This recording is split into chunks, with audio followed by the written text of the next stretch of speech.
जब आप पढ़ते हो। हाँ, तो सीटेट में जो बाल विकास है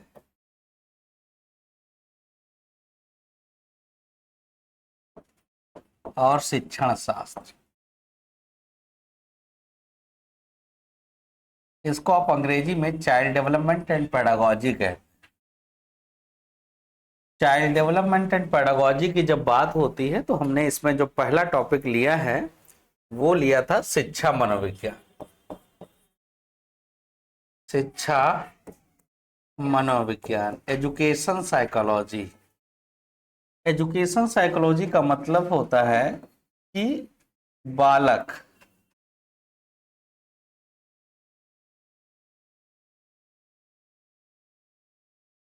बालक के व्यवहार का अध्ययन हम करें। बालक के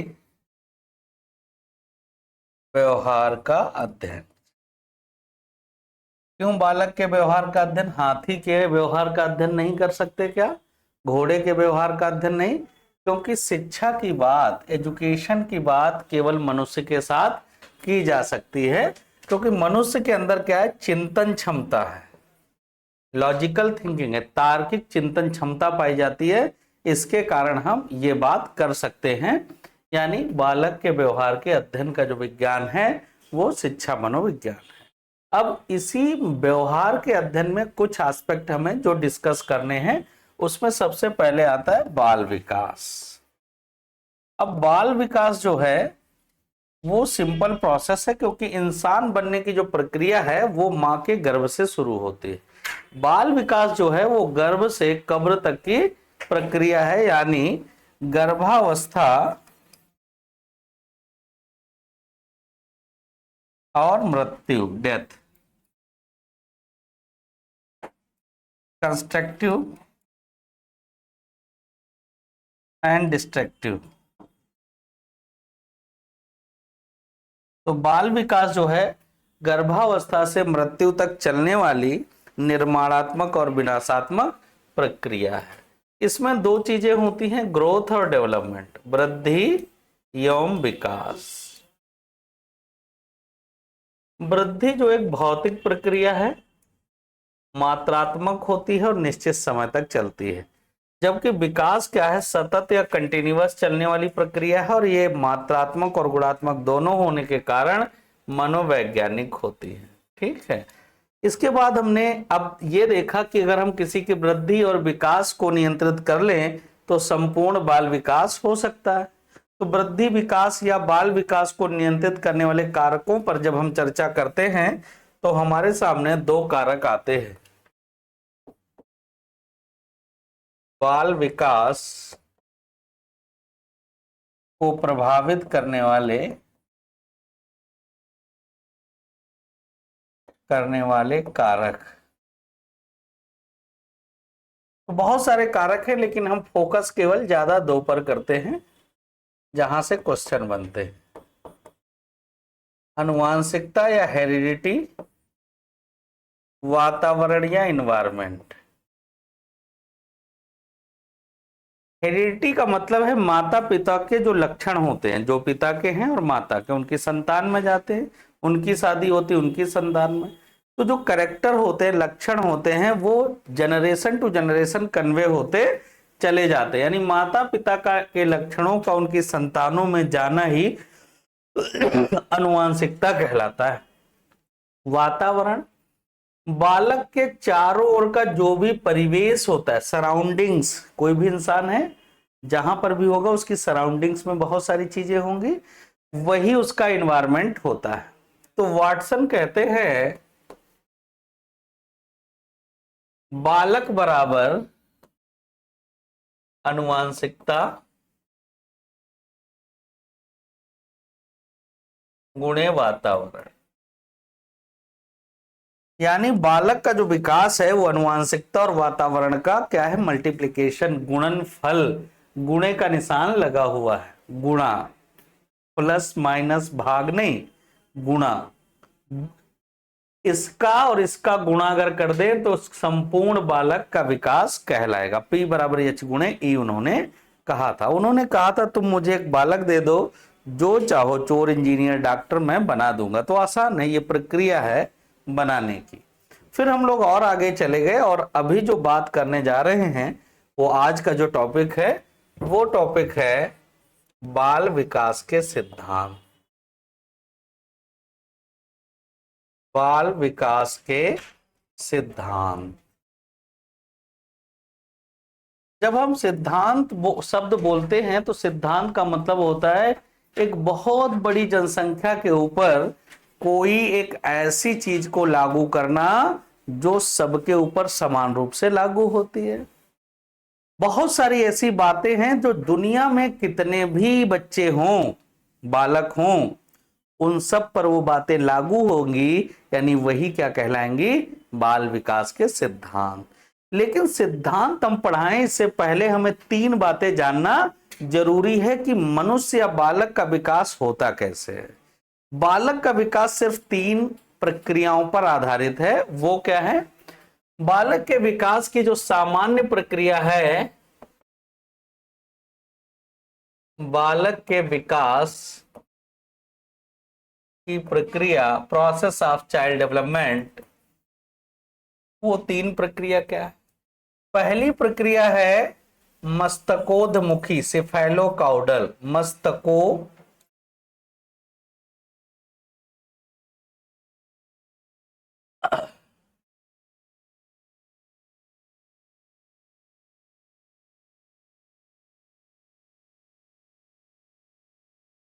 मस्तकोद्मुखी, इसको अंग्रेजी में सिफेलोकाउडल कहते हैं। सिफेलिक रीजन क्या होता है? ये वाला रीजन, कपाल, क्रीनियन वाला, हेड वाला रीजन सिफेलिक रीजन कहलाता है। अगर आप इन बायोलॉजी थोड़ा पढ़े हैं और वर्टिब्रेटा और इनवर्टिब्रेटा के बारे में जानते हैं तो सिफेलिक रीजन आप समझ पा रहे होंगे। तो मस्तकोद्मुखी का मतलब है एक ऐसा विकास जो सिर से पैर की ओर, सिर से हेड टू टो, सिर से पैर की ओर।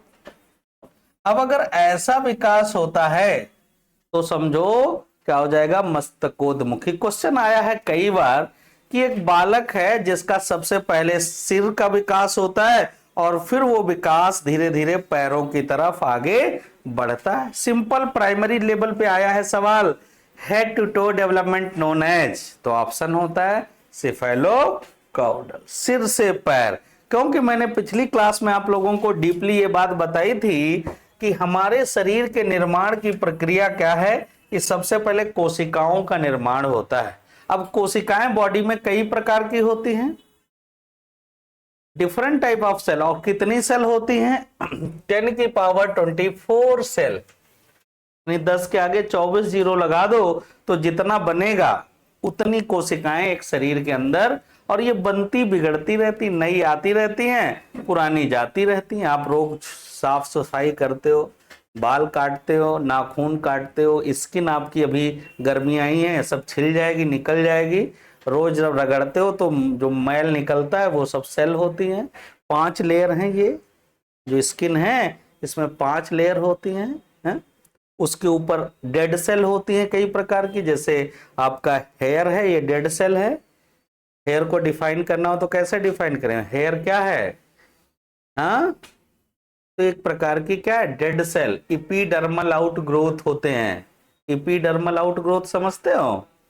चलो हम उधर नहीं ज्यादा जाने, इधर ही रहेंगे। हाँ, जानते तो कुछ नहीं हो लेकिन हम मान के चल रहे हैं जानते हो। तो कोशिका, लेकिन किस प्रकार की कोशिका? न्यूरॉन कोशिकाएं, सेंस वाली कोशिकाएं। तंत्रिका कोशिका और सामान्य कोशिका में डिफरेंस जानते हो क्या होता है? तंत्रिका कोशिका डिवाइड नहीं होती हैं, जितने जन्म में होंगी जब मर जाओगे तो उतनी होंगी, खाली लंबाई में बढ़ती हैं, नंबर में नहीं बढ़ती। ये सब बात जान रहे हो कि नहीं? ये ना कहना कि हमें प्राइमरी देना है तो हमको ये क्या मतलब। क्वेश्चन आएगा आपके यहाँ, सेल का चित्र बना रहता है, ABC लिखा रहता है और नीचे ऑप्शन बनाते हैं कि ये ABC क्या है, हैं? तो ऐसे काम नहीं चलता। तो सबसे पहले सेल बनता है, फिर क्या, ऊतक, टिश्यूज बनते। टिश्यूज क्या होते हैं बच्चा? जब ग्रुप ऑफ हाँ ऊतक, ऊतक क्या होते हैं? तो टिश्यू, टिश्यू क्या होते हैं? ऊतक, ऊतक क्या होते हैं? टिश्यू। तो दोनों क्या होते हैं? कुछ नहीं। जब ग्रुप ऑफ सेल, कोशिकाओं का एक जैसा समूह एक जैसे कार्य करे, टिश्यू कहलाएगा। चार प्रकार के बॉडी में नॉर्मली टिश्यू होते हैं ह्यूमन बॉडी में। जब कई सारे टिश्यू एक जगह कुमुलेट हो जाते हैं तो क्या बनता है? आर्गन बनता है। और कई आर्गन मिल जाते हैं तो आर्गन सिस्टम बन जाता है। और कई आर्गन सिस्टम मिल जाते हैं तब बॉडी का निर्माण होता है। अब तुम बायोलॉजी को तुमसे पूछे कोई कि ह्यूमन बॉडी में total number of organ system found, मनुष्य के शरीर में कितने अंग तंत्र पाए जाते हैं? 1 2 3 4 5 6 7 50 100 500 1,00,000 कितने पाए जाते होंगे मनुष्य के शरीर में? 5 होते हैं। और भी लोग तुक्का लगा लें, नए बच्चे भी बैठे हैं वो भी लगा लें। क्वेश्चन आ जाए आपके ईबीएस में, आ जाए क्वेश्चन। बायोलॉजी में तो आ ही चुका है, क्योंकि 7 8 की एनसीईआरटी पढ़ोगे तो जब 7 की एनसीईआरटी पढ़ो तो चैप्टर 2 है जीवों में पाचन, उसी में आपको फंस जाओगे आप, क्योंकि डाइजेस्टिव सिस्टम के बारे में बताया है वह। एक सिस्टम हो गया ना, काउंट करो हमारे शरीर। और जब हम अपने बारे में नहीं जानते तो हम मनोविज्ञान के बारे में क्या जाने, है नहीं? कठिन है, इसीलिए पेपर एक टफ हो जाता है। जबकि सबसे हलवा यही है सीटेट निकालना। 90 से 95 क्वेश्चन जो लोग थोड़ा 10 12 दिन पहले से आ रहे हैं वो इस बात पर विश्वास कर चुके हैं। 150 में से 95 क्वेश्चन आप लर्न करके जाइए क्लास से। ये हम आपको नहीं कह रहे हैं, हम लिख कर दे सकते हैं ये बात है। क्योंकि कोचिंग वाले आजकल बहुत मूर्ख बनाते हैं। दुनिया में सबसे झूठा अगर कोई दुनिया में इंसान है तो शिक्षक वर्तमान में है। नाम रख लिया है मास्टर और बच्चों को मूर्ख, बच्चे उससे बड़े वाले हैं और वो बात मान भी रहे हैं। तो cell, tissue, organ, organ system, human body में टोटल 11 आर्गन सिस्टम जब एक साथ मिलते हैं तब बॉडी का फॉर्मेशन होता है। अब इसमें भी सवाल बन सकते हैं, largest organ system, smallest organ system, complex organ system, no study without question. इतने से ही 30-15 सवाल ईबीएस में दे देगा, इतने से, और घूमते रहोगे। क्यों? क्योंकि कॉन्सेप्ट नहीं क्लियर। हम इसलिए बता रहे मस्तकोद्मुखी विकास की प्रक्रिया कैसे चलती है। पहले हेड वाला रीजन बनता है, यानी हेड में डेवलपमेंट होता है। 3 स्पेशल कैरेक्टर होते हैं ना कार्डेट्स के, बैकबोन, ब्रेन और नर्व कार्ड का फॉर्मेशन। तो सबसे पहले यही बनता है, यानी हेड टू टो। तो सिफेलोपोडा पढ़ा होगा अगर थोड़ा जानकारी होगी। जब कार्डेटा से आगे की तरफ बढ़े होंगे तो सिफेलोपोडा, इनवर्टिब्रेटा, मोलस्का, इकाइनोडर्मेटा में जब आगे बढ़ते हैं तो हेमिकार्डेटा, सिफेलोकार्डेटा, फिर कार्डेटा आता है। तो यही सिफेलो, जिनका और डेवलपमेंट नहीं हुआ लेकिन सिफेलिक रीजन डेवलप हो गया, तो मस्तकोद्मुखी यानी सिर से पैर की ओर विकास अगर हो तो इसको मस्तकोद्मुखी विकास कह देंगे। एक विकास और होता है, एक विकास दूसरा है जो शरीर के centre part of the body में होता है, शरीर के केंद्रीय भागों में। अब शरीर का केंद्रीय भाग कौन है? बैकबोन या नाभि का रीजन। तो सबसे पहले ये वाला हिस्सा आपका डेवलप होगा, फिर हाथों पैरों की तरफ विकास जाएगा, मजबूती आएगी। तो दूसरा विकास जिसको हम क्या कहते हैं? निकट दूर, प्री एक्जिमो डिजिटल डेवलपमेंट। निकट मतलब पास में, दूर विकास से। अब इसको हम क्या कहते हैं? प्री एक्जिमो डिजिटल डेवलपमेंट। इसका मतलब है शरीर के केंद्रीय भागों से, शरीर के केंद्रीय भागों से बाहर की ओर, केंद्रीय भागों से, सब सवाल आ चुके, भागों से बाहर की ओर विकास, बाहर की ओर विकास क्या कहलाएगा? प्री एक्जिमो डिजिटल डेवलपमेंट विकास। एक तीसरा विकास होता है जो बड़ा इंटरेस्टिंग है, अभी हम सवाल भी करा देंगे आपको, सीधा सवाल आता है। अगला है, तीसरा पॉइंट है जिसमें कहते हैं विकास कभी लीनियर नहीं होता, रेखीय विकास नहीं होता। कैसे? ऐसे विकास नहीं होता। तो कैसे विकास होता है?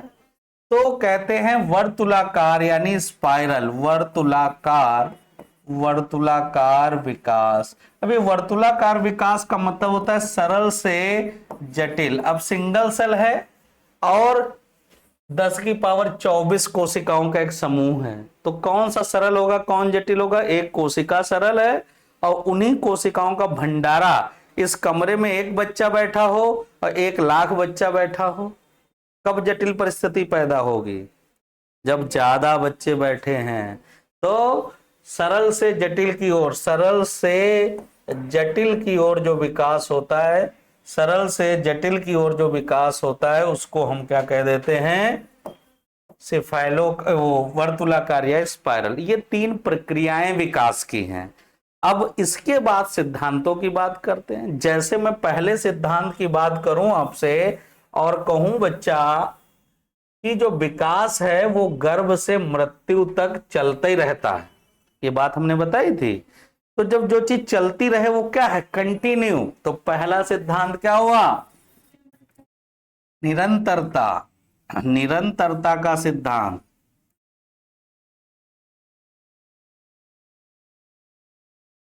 निरंतर विकास का सिद्धांत, निरंतर विकास का सिद्धांत या निरंतरता का सिद्धांत। प्रिंसिपल ऑफ कंटिन्यूअस डेवलपमेंट, निरंतर विकास का सिद्धांत। इसका मतलब समझे? निरंतर मतलब लगातार, निरंतर विकास का सिद्धांत। क्या होगा इसमें?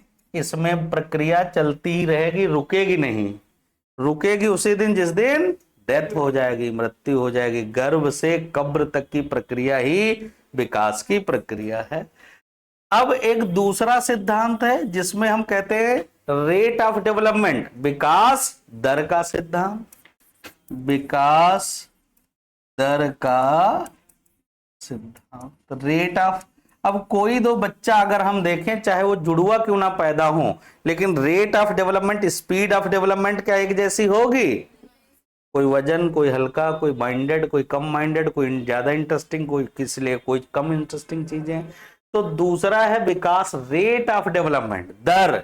सबकी दर वेरी करती है, जितने लोग बैठे हैं सबके विकास सेम एज के हैं, सेम लंबाई के हैं, लेकिन एक को मैथ ज्यादा लगा लेता है, एक बिल्कुल नहीं लगा लेता है। तो दर सबकी, रेट। कोई बहुत स्पीड में खाना खा सकता है, किसी को खाना दे दो तो अच्छा ही नहीं लगता है। तो बहुत सारा रेट ऑफ डेवलपमेंट। किसी के हेयर बहुत लंबे, किसी के बहुत पतले, किसी की लंबाई बहुत बढ़ रही है, किसी की बहुत कम है? तो रेट ऑफ डेवलपमेंट वैरी करेगा ना, बहुत सारी जगहों पर वैरी करता चला जाता है। इसके बाद है व्यक्तिगत विभिन्नता का सिद्धांत। व्यक्तिगत विभिन्नता, कोई दो लोग एक जैसे नहीं है, समान नहीं। व्यक्तिगत विभिन्नता का, दुनिया में तुम चले जाओ, तुम्हारे जैसा कोई आदमी अगर मिल जाए, नहीं मिलेगा, पॉसिबल ही नहीं इस प्लेनेट के ऊपर। क्योंकि अगर दो लोग सेम हो गए तो नंबर चाहिए 10 की पावर 12 पॉपुलेशन। जब 10 की पावर 12 हो जाएगी पॉपुलेशन इस प्लेनेट के ऊपर, तो हो सकता दो लोगों के फिंगरप्रिंट एक जैसे हो जाएं। लेकिन ये अर्थ 10 की पावर 9 ह्यूमन बीइंग को ही झेल पाएगी, वरना कोलैप्स कर जाएगी। तो ना ये नंबर कभी आएगा और ना तो हम लोग दो लोग होंगे। कहने वाली बात कि हमारे जैसे इस दुनिया में 4 लोग हैं, फर्जी बात है, नॉनसेंस है। हाँ हाँ, वो तुमको देखने में एक जैसे होते का हो गए, यहाँ भी बहुत सारे लोग देखने में एक जैसे लगते हैं। सर सलमान खान जैसे तुमको 1000 मिल जाएंगे, हैं? अमिताभ बच्चन, मोदी जी की तरह 500 लोग मिल जाएंगे तुमको। तो क्या वो मोदी जी हैं? हाँ हर तरह के काले गोरे हाँ हाँ हाँ, एक ही डिजाइन, एक ही तरह के बाल, सब कुछ एक जैसा। तो सारे गधे क्या एक जैसे होते हैं तो सब गधे ही हाँ एक जैसे होते हैं, वो देखने में गधे, लेकिन क्या एक जैसे होते? घोड़े अलग अलग होते हैं। हाँ, एक बार विदेशी भारत आया, क्या बहुत डिफरेंट टाइप ऑफ लोग हैं, तो कह रहा हाँ घोड़े सब एक जैसे होते हैं, गधे सब एक जैसे होते हैं, घोड़े डिफरेंट डिफरेंट होते हैं। तो हम लोग घोड़े हैं और विदेशी लोग गधे हैं। गधे देखो सारे एक जैसे होते हैं कि नहीं? उनमें कोई रंग रूप अलग होता नहीं होता, लेकिन घोड़ों में सब रंग रूप अलग होता है। तो हम लोग घोड़े हैं। वो क्लाइमेट की वजह से होता है। जब आप पढ़ोगी साइंस में 8 वाली किताब, तो वहां एक चैप्टर है कि जैसे जैसे क्लाइमेटिक चेंज होता जाता है, अब उत्तर प्रदेश में किसी के जानवर ऊंट जैसे नहीं है, कोई जानवर उत्तर प्रदेश, लेकिन राजस्थान में ऊंट ही ऊंट जैसा है। हाँ, क्यों? क्योंकि अगर उसके पैर छोटे होते तो उसकी तो पेट जल ही जाता। हाँ, इतना गर्म आता है कि नहीं। पोलर बियर देख लो जाके। तो ये क्लाइमेटिक कंडीशन की वजह से वैरी करता है। ये क्वेश्चन आ भी चुका है ईबीएस 4 और 5 में, जब एनसीईआरटी पढ़ेंगे ना, आसपास पढ़ भी लिया है, अभी उसको रिवाइज करेंगे जब, तब बताएंगे। तो वहां दूसरे कारण से क्वेश्चन, क्योंकि जो एनसीईआरटी में लिखा वही माना जाता है। जूनियर वाला अगर उसको पढ़ के लिख दिया जाके तो गलत हो जाएगा, प्राइमरी वाला वो कर लेगा, क्योंकि उसकी किताब में ये बात लिखी है कि यहां बनावट रंग क्यों चेंज होता है।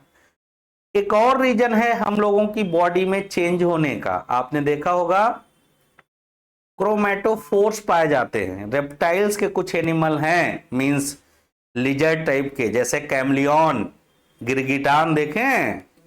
हाँ, वो रंग बदल लेता है। क्यों बदल लेता है? क्योंकि मिमिक्री करता है, टाइप ऑफ प्रोटेक्टिव बिहेवियर, लकड़ी की तरह पड़ा रहेगा, घास की तरह पड़ा रहेगा, ताकि आप उसे प्रीडेटिंग ना कर पाए, मींस उसे हाँ मार वार ना पाए, इसलिए वैसा कलर कर लेता है।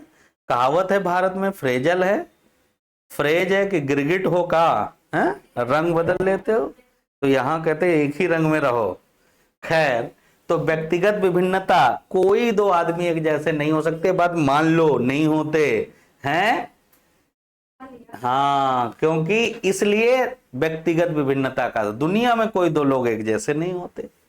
एक और सिद्धांत है परस्पर संबंध का सिद्धांत, या परस्पर अंतः क्रिया के संबंध का सिद्धांत। परस्पर संबंध किस चीज का? परस्पर संबंध का सिद्धांत। दुनिया में जितने भी लोग हैं उन दो चीजों के संबंध पर बने हैं,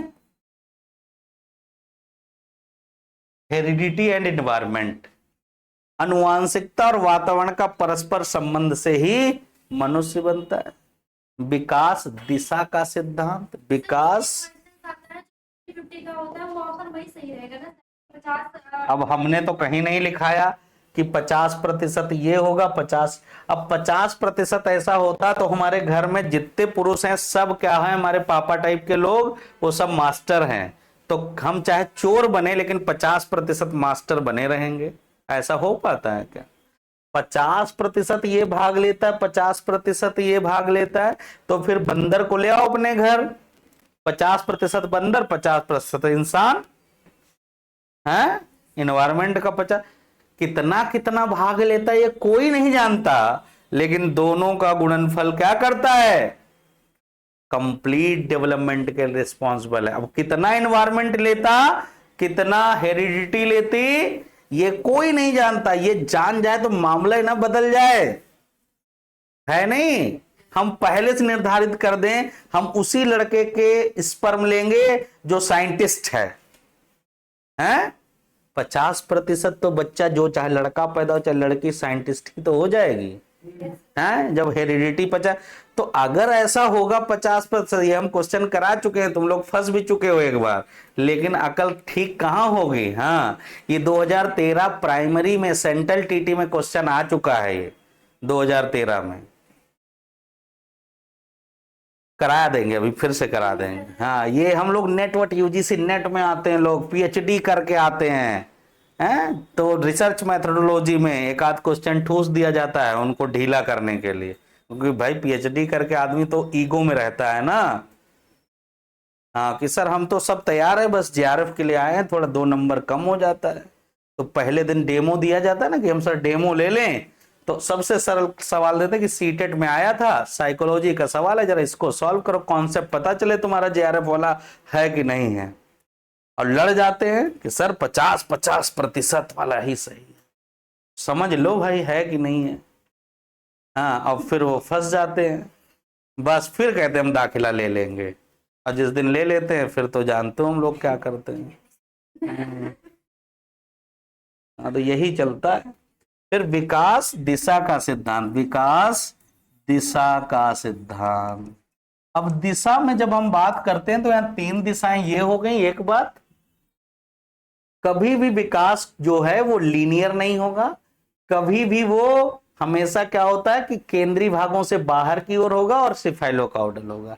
इसकी विकास की दिशा तीन ही, कभी भी लेकिन परंतु रेखीय नहीं होता, ये हमेशा याद रखेंगे। लीनियर डेवलपमेंट सीधा नहीं होता है। विकास क्रम का सिद्धांत, बहुत सारे सिद्धांत हो जाएंगे। अब हमें कॉन्सेप्ट क्लियर हो गया कि विकास के सिद्धांत क्या है, हाँ? तो एक सवाल लिखो। फिर हमारे पास प्रीवियस ईयर के ये पेपर हैं जो सीटेट में आपके आते हैं, हम उन्हीं से आपको सवाल ये कराते हैं, ठीक है। ये पेपर है, ऐसे हमारे पास 3 सेट हैं। जब तक आपका पेपर होगा लगभग हम क्वेश्चन करा लेते हैं इस तरीके के, ठीक है। तो इसी से हम बोलेंगे कुछ क्वेश्चंस जो तुमको कॉन्सेप्ट के आधार पर करने होंगे, ठीक है। बात समझ में आ रही है? लिखो सवाल।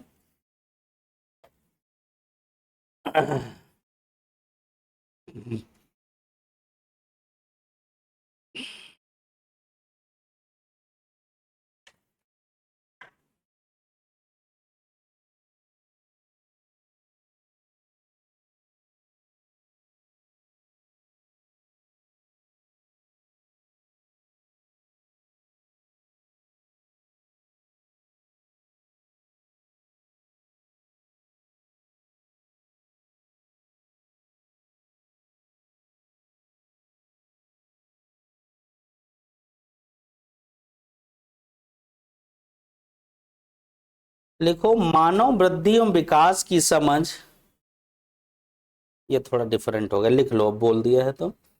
मानव वृद्धि एवं विकास की समझ को डैश डैश के योग्य बनाती है।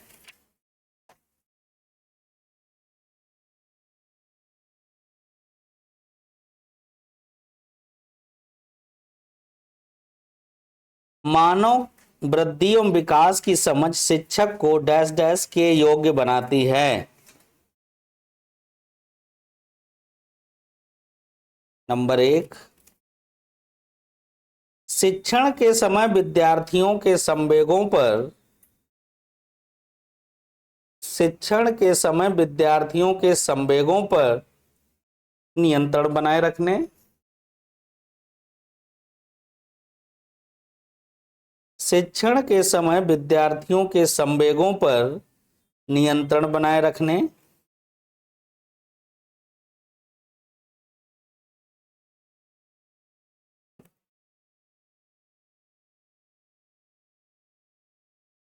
दूसरा ऑप्शन है विविध विद्यार्थियों के शिक्षण के बारे में स्पष्टता। विविध विद्यार्थियों के शिक्षण के बारे में स्पष्टता।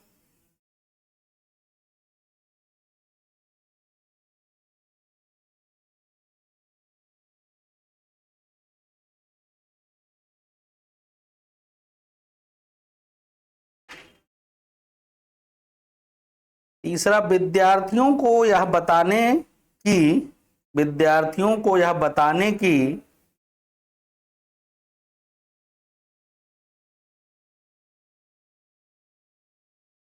कि वे अपना जीवन कैसे सुधार कर सकते हैं।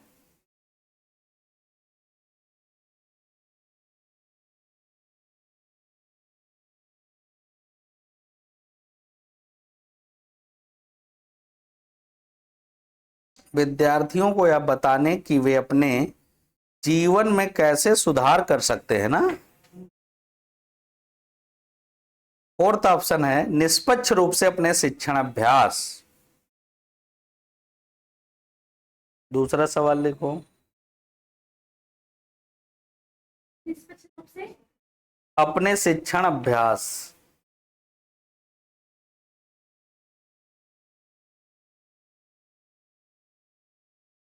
विकास का सिरा पद विमुख, विकास का सिरा पद विमुख, विकास का सिरा पद विमुख।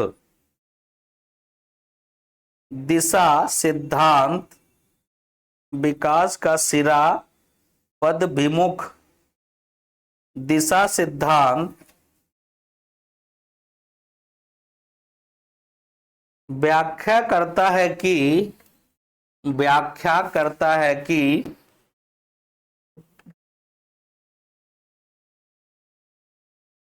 विकास किस प्रकार आगे बढ़ता है,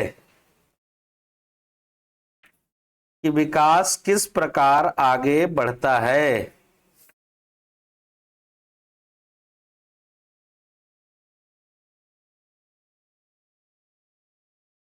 नेक्स्ट ऑप्शन नंबर 1, सिर से पैर की ओर, सिर से पैर की ओर।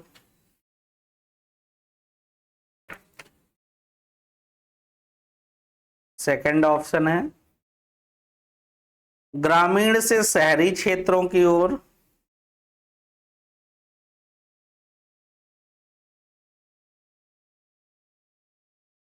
ग्रामीण से शहरी क्षेत्रों की ओर। थर्ड है सामान्य से विशिष्ट कार्यों की ओर। सामान्य से विशिष्ट कार्यों की ओर।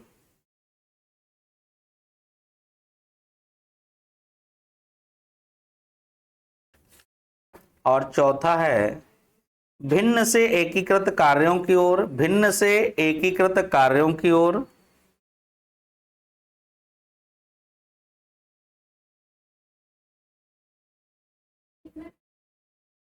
हाँ, एकीकृत कार्यों की ओर। नेक्स्ट क्वेश्चन है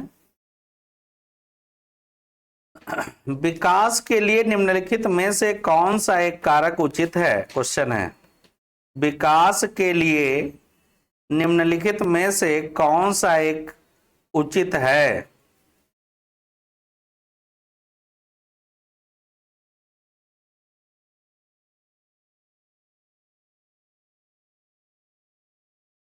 नंबर 1, सामाजिक सांस्कृतिक संदर्भ। सामाजिक सांस्कृतिक संदर्भ।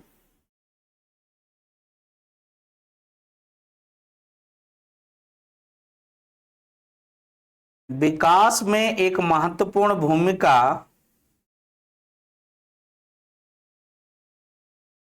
का निर्वाह करता है। सामाजिक सांस्कृतिक संदर्भ विकास में एक महत्वपूर्ण भूमिका का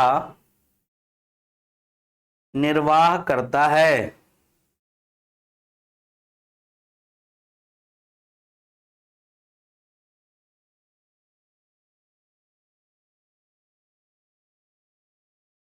दूसरा ऑप्शन विकास एकल आयामी है।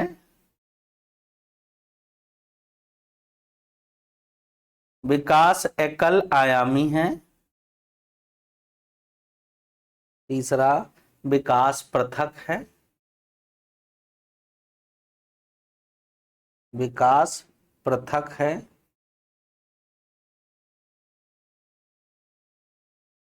चौथा विकास जन्म में प्रारंभ होता है। विकास जन्म के साथ प्रारंभ, ऐसे लिखो विकास जन्म के साथ प्रारंभ होता है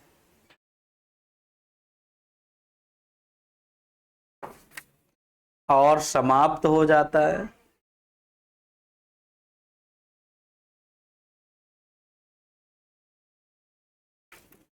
और समाप्त हो जाता है।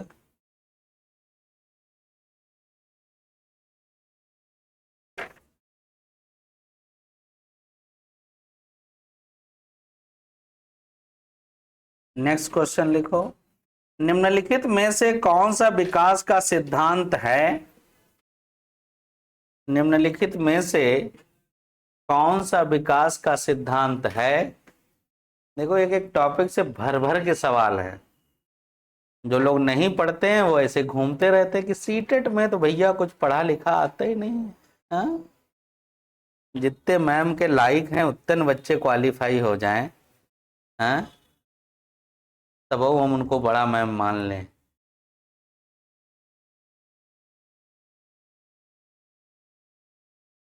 निम्नलिखित में से कौन सा विकास का सिद्धांत है? पहला ऑप्शन, सभी की विकास दर समान नहीं होती।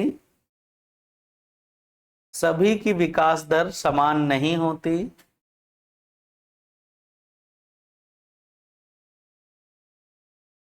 दूसरा, विकास हमेशा रेखीय होता है।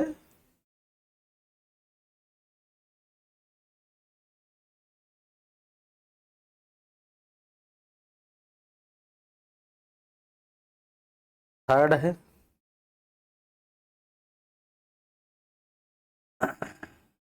विकास निरंतर चलने वाली प्रक्रिया नहीं है। विकास निरंतर चलने वाली प्रक्रिया नहीं है।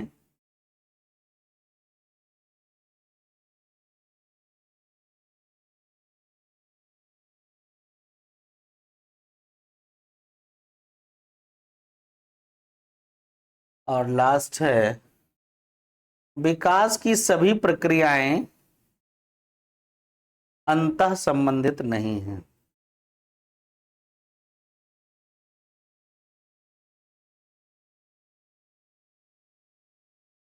संबंधित नहीं है, इंटर रिलेट नहीं है। वो सब कहाँ गए एप्पल वाले बच्चे? नहीं आए आज? वो लड़की क्या आती थी जो एप्पल खाती थी, क्या? हाँ, कहाँ? अच्छा, एग्जाम उनके भी है। ये यहाँ जो बैठती है उसका भी नाम नहीं, होम साइंस वाली लड़की, लंबी से, तुम्हारी मित्र कहाँ रह गई? नहीं, दीदी तुम्हारी, हाँ। हाँ, तो थोड़ा बहुत कह दो, हमें दे दिया करो, खाली रहते। हाँ, ले लिया करो काम दीदी से अपना। तो किसी का घर में क्या बनवा पाओगी? हैं, काहे नहीं बनवा पाओगे? बर्बाद करके रख दिया। हाँ सही है, और क्या, जब फ्री में करवाएंगे कह दो काम तो बर्बाद ही करेंगे, पैसे दो तो सही कराएं। कैसे कोई चीज अचीव करे, ये भी स्किल आपको आना चाहिए। कल एक चावल बेच रहा था गली में, संडे था तो हम लोग वॉकिंग कर रहे थे बाहर, और ये कंटिन्यू से गलती से भाव पूछ लिया क्या रेट है, तो कह 50 में। फिर उन्होंने सोचा ऐसी मजाक में पूछा होगा, लेना नहीं होगा, लेकिन उसको तो बेचना था। तो कहा, आंटी ये रख लो बोरी, बना के खा लेना, नंबर दे दो अपना, 2-3 दिन बाद फोन करना, जब अच्छा लगे तब पैसे ले जाएंगे। अब वो कहे कि हम नहीं लेना चाह रहे। अरे थोड़ा तो लेके देखिए आप बार बार मंगाएंगी। और फिर रख दिया बोरी है, उनको लेना ही पड़ गया। ऐसे भी मार्केटिंग होती है कि हमें अपना सेल करना है, बस कुछ भी हो जाए।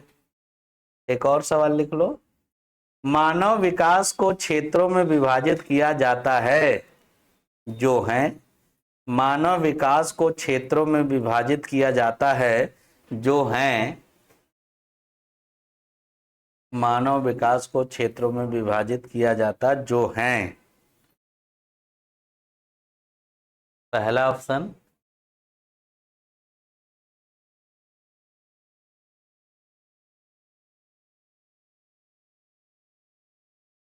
शारीरिक। पहला ऑप्शन है शारीरिक, उसी में लिखते जाने जाना है, शारीरिक, काम संज्ञानात्मक, काम संवेगात्मक और सामाजिक।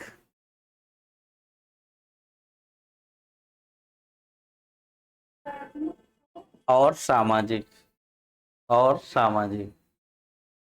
सेकंड ऑप्शन, संवेगात्मक, कॉमा संज्ञानात्मक,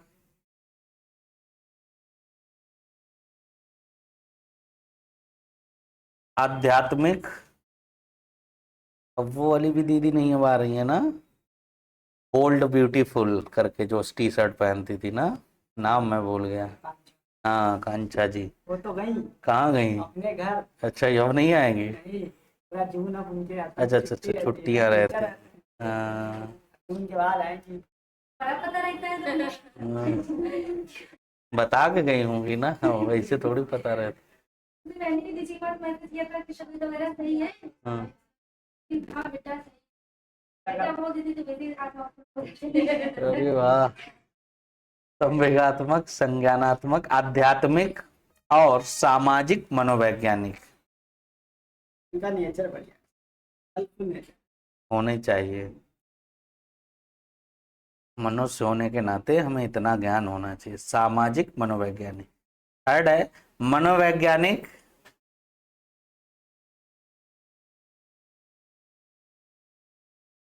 संज्ञानात्मक, संवेगात्मक और शारीरिक।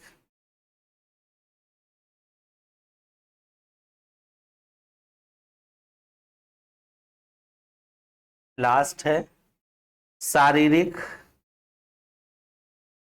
आध्यात्मिक, शारीरिक, आध्यात्मिक, संज्ञानात्मक और सामाजिक। और सामाजिक। शारीरिक, आध्यात्मिक, संज्ञानात्मक और सामाजिक।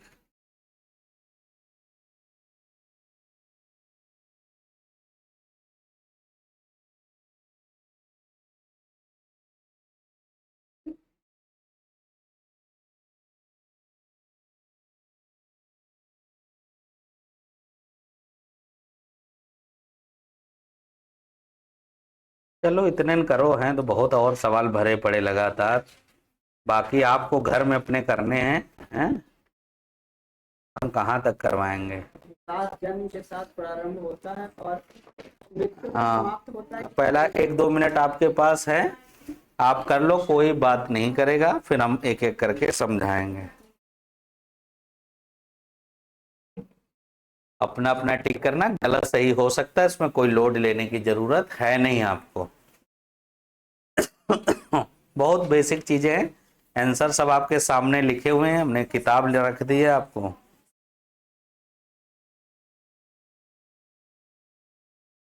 कहाँ छूट गया? थोड़ा स्पीड स्पीड भी मेंटेन रखो, 2.5 घंटे का पेपर होता है, फास्ट होने। हाँ कोई बात नहीं, जल्दी जल्दी लिखा करो। घर में रोज 10 पन्ने लिखो आप, तो स्पीड बढ़ जाएगी। हम बहुत स्लो बोलते तुम लोगों।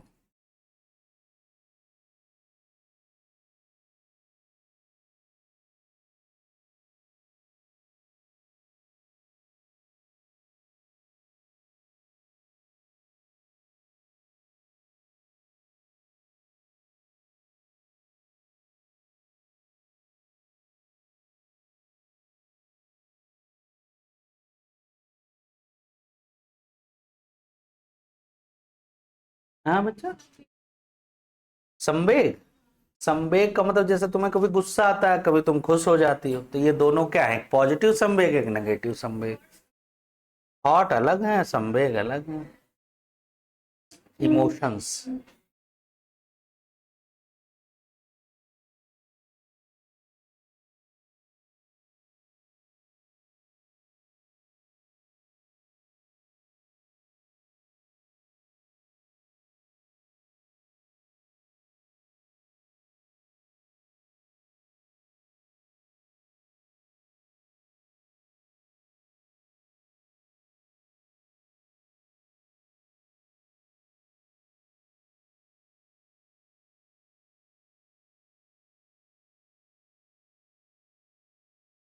चलो हो गए सबके?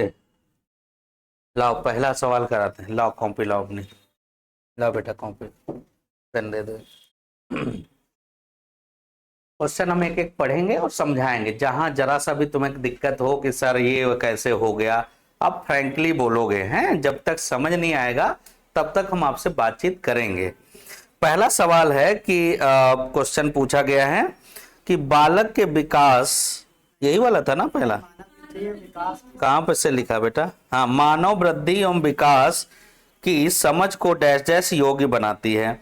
मानव की जो वृद्धि और विकास है वो किसके लिए समझ बनाती है, या किस शिक्षक को किस योग्य बनाती है, उसकी समझ को कैसा करती है? तो पहले शिक्षण के सामान्य के समय विद्यार्थियों के संवेगों पर नियंत्रण। अब कभी कुछ बच्चा हम पढ़ा रहे होते तो जिसको नहीं समझ आ रहा हो तो उसको तो अंदर अंदर इरिटेशन आता होगा, और जिसको समझ आता होगा वो अलग से मुस्कुराहट आ रही होती जैसे कुछ मिल रहा है उसको। तो क्या हम ये किसी की वृद्धि और विकास से हम इसको नियंत्रित कर लेंगे? पॉसिबल ही नहीं है। इमोशंस तो स्वयं से होने वाले हैं या प्रभावित होने वाले हैं, तो इसका पहले से तो कोई मतलब नहीं है। विविध शिक्षण, विद्यार्थियों के शिक्षण के बारे में स्पष्टता, ये कुछ हद तक ठीक लग रहा है। विद्यार्थी यह बताने की कि वे अपना जीवन कैसे सुधार कर सकते हैं और निष्पक्ष रूप से अपने शिक्षण अभ्यास। सेकंड ऑप्शन इसका राइट है। किसी की वृद्धि और विकास हम इसीलिए साइकोलॉजी पढ़ते हैं कि हम ये जान जाएं कि हम तुमको क्या समझाएं, कैसे समझाएं। अंग्रेजी में समझाएं कि हिंदी में समझाएं, उर्दू में समझाएं कि पंजाबी में लिख के समझाएं, लिखवा के समझाएं, खुद तुमको यहां बुला के समझाएं या हम ऐसे लेक्चर दे दें, नोट्स दे, कैसे पढ़ाएं, ये डिफाइन होता है किसी की ग्रोथ एंड डेवलपमेंट की, अगर हमें रिकॉग्निशन है। हम ये नहीं बता सकते कि किसी का जीवन कैसे सुधरे। हमारा काम है आपकी क्षमताओं को एक्सप्लोर करना। ना भी स्कूल आओ तब भी बढ़ जाएंगी तुम्हारी क्षमताएं, लेकिन हो सकता जितना पढ़ लिखने से बढ़ती हो उतना अनपढ़ की ना बढ़ती हो, या पढ़ लिखने से उतना ना बढ़ पाती हूँ जितना ना बिना पढ़े लिखे से बढ़ जाती हूँ। तो ये तो वेरी करेगा कि किसका जीवन कैसा। अब पता का तुमको मैंने खूब पढ़ाया लिखा है, तुम बहुत अच्छा पढ़ लिख गए, लेकिन उस ज्ञान का क्या बना दिए जाके? न्यूक्लियर बम जो गिरा दिया गया पाकिस्तान पर। हाँ, वो कौन सा मूवी है हॉलीवुड का, ऑर्फनीज करके? नहीं, ओपेनहाइमर। कितना गिल्ट फील करता है साइंटिस्ट ओपेनहाइमर। वो सुसाइड करना चाहता है कि मेरी वजह से ये सब तबाही आई। फैटमैन और लिटिल बॉय नामक दो बम गिरा दिए गए थे ना, हिरोशिमा और नाका। तो ओपेनहाइमर ही ने तो बनाया था, आइंस्टीन की रिकमेंडेशन पर, उनका चेला था। तो उसी के नाम पर एक मूवी बनी है हॉलीवुड में, ओपेनहाइमर। अभी है मौका तुम्हारे पास, देखना किसी दिन। हाँ, तो ज्ञान का हम उपयोग किधर करते हैं? हमने तो तुम्हें कंप्यूटर साइंटिस्ट बना दिया पढ़ा लिखा के। जीवन अच्छा करना है तो तुम ईमानदार रहो, और तुम हैकिंग करते हो, अमेरिका के व्हाइट हाउस के कंप्यूटर हैक कर देते हो, तो तुम्हारा जीवन नर्क होना तय है। हैं? सेकंड ऑप्शन राइट है। विविध विद्यार्थी, जो डिफरेंट स्टूडेंट बैठे हैं, उनको हम पढ़ाएं कैसे कि उनका भेजा खुल जाए, बस वो सीटेट पास हो जाए। अब सीटेट पास होने से जीवन अच्छा होता है या बुरा होता है? राम राम कहो बंधन छूटे। एक बाबा बैठ के उस पे रट्टा मार रहे थे तीर्थ पे। वहीं एक कुटी थी, उसमें एक पैरट पिंजड़े में बंद रहता था, उड़ लेता था, थोड़ा बहुत बोल लेता था। तो उसको स्वच्छंद तरीके से कभी पिंजड़े में रहता था, कभी पिंजड़ा खुला रहता था, अपना घूमता घूमता था, पिंजड़े में बैठ जाता था। इन्हीं को गुलाम कहते हैं बाद में। पंडित जी ने रटा दिया कि राम राम कहो बंधन छूटे। अब उसने कहा मैं रट लूं, बंधन छूट जाएगा। वो रट्टा मार लिया। उसका मालिक देखा कि अभी तो राम राम रटने लगा, मारो ताला, उड़ ना जाए कहीं, ये तो बहुत महंगा हो गया। और वो टेंशन में कह रहा पंडित तो झूठ बोल रहा था कि राम राम को बंधन छूटे, और यहां तो बंधन बढ़ गए। बाद में उसने कुछ सीख विख लिया और पता नहीं क्या हुआ, माइंड तर्क बढ़ाया अपना, तो अपने आप को बेहोश कर लिया। मालिक आया, अफसोस करते रहे, चिड़िया मर गई। पिंजड़ा खोला, ज्यों ही मौका मिला उड़ गया। तब उसने कहा, वही पंडित जी फिर अगले दिन पढ़ रहे थे, तो उनको कहा कि व्यर्थ वचन मत कहो प्यारे, ज्ञान मिले तब बंधन छूटे। राम राम कहो बंधन छूटे नहीं, ज्ञान मिले जब बंधन छूटे। रट लेने से कुछ नहीं होता। तो पता लगा हम तुम्हें सीटेट पढ़ा रहे हैं, पास हो जाओ, तुम्हारा बंधन और बढ़ जाए। ये कोई भरोसा है? किस सिचुएशन में कौन रह रहा है? तो ये मुक्ति उक्ति की बात अलग है, ये ऑप्शन नहीं है। विकास का सिरा पद विमुख। अब चाहे सिरा पद मुख हो, चाहे सिर पद, मस्तक हो या सिर हो, बात एक होती है कि नहीं होती है? मस्तक और सिर, चाहे मस्तकोदमुखी कहो, चाहे सिरा पद विमुख कहो। अंग्रेजी में लिखा था शीर्षगामी। हाँ, शीर्षगामी भी यही है। सब नाम हिंदी में नाम बदलता जाता, सिनोनिम्स बहुत हैं, अंग्रेजी में नहीं बदलता, सिफेलोकाउडल वही रहता है। तो सिर से पैर की ओर कर दिया, देखो बालिका ने सही कर लिया, इसने ये भी सही लगाया था। तुम्हारा दिमाग अब चल गया है, बहुत मेहनत इसने किया है। शुरू से आ रही लड़की, एको दिन गए हैं कब, हाँ लगभग ये लोग आ गए थे तब आई थी। हाँ हो गया 1 महीना, बस इतने लगता है। 1 महीने के बाद आप मास्टर बन जाते हो अगर साइलेंटली पेडागॉजी पढ़ रहे हो तो। हाँ अब आपका आत्मा यहाँ नहीं आती है, केवल शरीर आता है। हाँ और उसमें भी आत्मा और शरीर फिर गायब ही रहता है, उसमें भी आधे दिन। रेगुलर 30 दिन क्लास बहुत है, 10 दिन में सब चीजें घुसने लगती हैं, क्योंकि ये है क्या, इसमें कुछ है भला, कॉन्सेप्ट समझना है। नेक्स्ट क्वेश्चन है बच्चा, विकास के लिए निम्नलिखित में से कौन सा एक उचित है। अब विकास के लिए कौन सा उचित है, तो विकास सामाजिक सांस्कृतिक संदर्भ एक महत्वपूर्ण भूमिका का निर्वाह करता है। विकास एकल आयामी लीनियर सिंगल डायमेंशन में कि खाली हाथ ही हाथ बढ़ रहे हो, पैर ना बढ़ रहे हो, ऐसा होता है कभी विकास, या दिमाग ही दिमाग बड़ा हो रहा है और बॉडी उत्तीर्ण रही हो। कंप्लीट 3 डायमेंशनल होता है, सिंगल डायमेंशन नहीं। एक्स एक्सिस पे बढ़ता है, वाई एक्सिस पे और जेड एक्सिस पर, क्योंकि हम 3 डायमेंशन है ना। डायमेंशंस तो समझते हो ना, एक्सिस मूर्ति जो है 3 डायमेंशन है और चित्र 2 डायमेंशन है। आगे से देख सकते हो, साइड से देख सकते हो। फोटो में लगाते हो निशान तो ये ऐसे से नहीं दिखता होगा, और मूर्ति में लगाते हो तो ये सब दिखता है ना, अलग अलग ऊंचा नीचा। तो इसको 3 डायमेंशन, एक्स एक्सिस, ये एक्स एक्सिस, वाई एक्सिस और जेड एक्सिस एक होता है ना ऐसे, और एक और इसमें कोई कर दे ऐसे, हाँ लगा दे कोई, तो तीनों एक्सिस होते हैं। मैथ वाले सर पढ़ाते होंगे, ऐसे कर दो तो एक्सिस एक्सिस एक्सिस नीचे की तरफ ना। हाँ मैं कल पढ़ रहा था कि मैथ में एक्स कहाँ से आया। हाँ हाँ मतलब मैथ नहीं पढ़ रहे थे, एक अलग किताब पढ़ रहे थे कि उसमें लॉजिक कहाँ से आते हैं ना। एक्स माना कि ये चीज एक्स है, तो एक्स कहाँ से आया एक्स। हाँ हाँ ये कोई बताते ही नहीं है, ये कोई बता, एक किताब है वो, अगर तुम पढ़ोगी तो तुम्हें पता चल जाएगा। अभी मैं बता दे रहा हूँ, 1 सेकंड रुको। माना एक्स रख देंगे, माना वाई रख देंगे, ये है क्या, कहाँ से आ जाएगा? क्योंकि इसीलिए मैथ की पेडागोजी में आपको बताया जाएगा बच्चा कि हमें गणित क्यों नहीं समझ में आता। हाँ कि अब्स्ट्रैक्ट लेकर चले जाते हैं, वो पहले कॉन्क्रीट लेवल ले जाएं फिर अब्स्ट्रैक्ट लेवल ले जाएं। तो लेके जाते हैं, लेकिन उसका नेचर ही अमूर्त है। ऑटोमेटिक मैथ आ जाएगी। अब क्या पकड़े हैं? अभी से जन्म में मैथ आनी है, इसी जन्म में आएगी मैथ। है भाग नहीं लगा देते, वो तो जानते हैं। बॉडमॉस जिसको आ गया उसको समझो सब आ गया। बाकी भी आप एक का मान वाई है तो क्या होगा, ये नहीं आता है। जिनको बॉडमॉस नहीं आता वही नहीं, मुझे भी गणित नहीं आता था।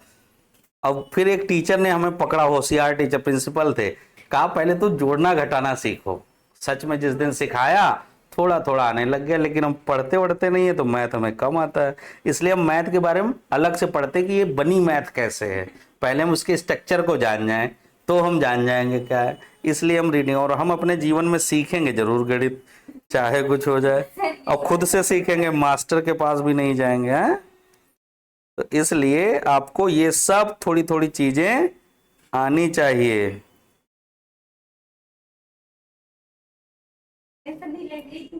हाँ अरे ये सब सोशल मीडिया में चीजें इधर उधर हो जाती हैं।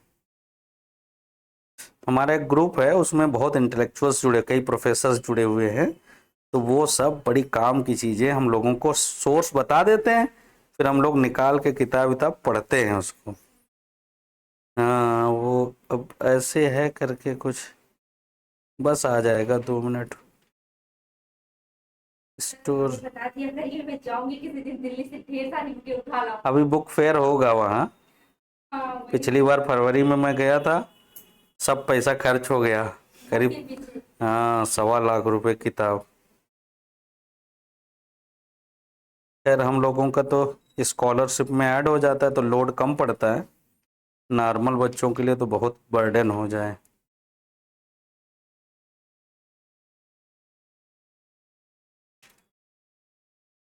किताबें महंगी भी बहुत हैं। चलो अभी वो मिल नहीं रहा है, जब मिलेगा तो हम तुम्हें बता देंगे। ठीक है, समय ना खराब करें। अभी हम ढूंढ लेंगे, बहुत लंबा है ये क्वेश्चन। समझ आया कि मस्तकोद्मुखी कैसे होता है बच्चा? सिर से पैर। विकास के लिए निम्नलिखित में से क्या उचित नहीं है? पहला, सामाजिक सांस्कृतिक संदर्भ विकास के लिए एक महत्वपूर्ण भूमिका। बिल्कुल सही। तो ये तो पता ही चल गया, पहला ऑप्शन राइट है, इसमें और कोई सही नहीं है कि विकास जन्म के साथ प्रारंभ होता है और समाप्त हो जाता है। यहां मृत्यु शब्द नहीं लिखा है, और वो भी जन्म के साथ, जबकि विकास प्रारंभ कहां होता है? गर्भावस्था में। पेट के अंदर भी तो 280 दिन का गेस्टेशन है, कंप्लीट डेवलपमेंट होता है। पहली सेल से और सेल, होल सेल से आर्गन, टिश्यू, ये पूरी प्रक्रिया पेट के अंदर होती है। ये कह रहे हैं जन्म से, जन्म तो होता है 280 दिन बाद इसके अंदर शरीर बनता है ना। तो विकास की प्रक्रिया गर्भावस्था से होती, ना कि जन्म से। तो चौथा नहीं सही होगा, पहला, सामाजिक सांस्कृतिक संदर्भ विकास में एक महत्वपूर्ण भूमिका का निर्वाह करते हैं। समझ आई बात कि नहीं? कोई कंफ्यूजन हो आप फ्रैंकली पूछोगे। निम्नलिखित में से कौन सा विकास का सिद्धांत है? सभी की विकास दर समान नहीं होती। हमने अभी आपको बताया था कि दो लोग एक जैसा, चाहे एक ही दिन एक ही माता पिता से एक ही खाना खा रहे हो, क्या एक जैसा बढ़ते मुटाते और लंबे होते और ज्ञान अर्जित करते या बुद्धि पाते, नौकरी पाते? नहीं ना, संभव ही नहीं। मरते भी ठीक एक दिन नहीं है, बहुत रेयरेस्ट कंडीशन होगी जो एक दिन पैदा हुए एक दिन मरे। हमें तो नहीं लगता कभी मरे हो कोई एक। हाँ, पति पत्नी तो एक साथ नहीं मरते हैं, या अलग अलग मरते हैं। मार डाली जाती है। हाँ मार डाली जाती है। अगर पति मर गया तो दाह संस्कार हाँ हो जाएगा। हाँ, पहले हो जाता था, पति मर गया तो पत्नी को जबरदस्ती चिता पे जला देते थे। राजा राम मोहन राय ने है शुरुआत किया उसको। हाँ, कितना दम होनी चाहिए। इसीलिए महिलाएं आज भी जिद्दी होती हैं ना, जो काम ठान लिया वो कर ही डालेंगी। हाँ, विकास, अरे तुमको पता चलेगा जब शादी होगी तो। सभी की विकास दर समान नहीं होती। विकास हमेशा रेखी तो होता नहीं। विकास निरंतर चलने वाली प्रक्रिया नहीं है, जबकि है। हाँ, विकास की सभी प्रक्रिया अंतः संबंधित नहीं होती। नीचे क्वेश्चन ही लिखा है, अगर अंतः संबंधित ना होती तो नीचे वाला सवाल काहे पैदा किया जाता? सभी प्रकार के विकास की पहली शर्त है स्वस्थ शरीर का विकास। अगर स्वस्थ शरीर में ही स्वस्थ मस्तिष्क पैदा होता है, और जब मस्तिष्क बढ़िया होगा तभी किस पर गुस्सा हो, किस पर खुश हो, संवेग कंट्रोल कर लेंगे। जब गुस्सा और खुशी पर नियंत्रण कर लोगे तो समाज में अंडरस्टैंडिंग बढ़ जाएगी। बस यही तो सीक्वेंस, शारीरिक, संज्ञानात्मक यानी मानसिक, संवेगात्मक, सामाजिक, ये पहला वाला हुआ। देखो, सभी प्रकार के विकास की पहली शर्त, NCF chapter number 2 page number 16, सभी प्रकार के विकास की पहली शर्त है स्वस्थ शरीर का विकास।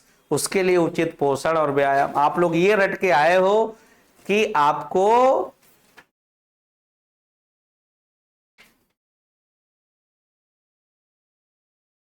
अच्छे शारीरिक विकास के लिए क्या चाहिए? पोषण और व्यायाम चाहिए। जब शरीर का विकास होगा तो स्वस्थ शरीर में ही स्वस्थ मस्तिष्क विकसित होता है। समझ आई बात? लो, तो ये टॉपिक समझ आया तो लिख लो। ये बात लिखे थे कि नहीं? नहीं लिखे हो तो लिख लो। अरे बहुत होते हैं, हम 10 50 100 लिखवा दें, का मतलब है? कॉन्सेप्ट आ गया, अब कर लोगे तुम। ठीक है, तो आगे बढ़ें। अब हेडिंग डालते हैं विकास की अवस्थाएं। दो जगहों से क्वेश्चन आएंगे अवस्थाओं में।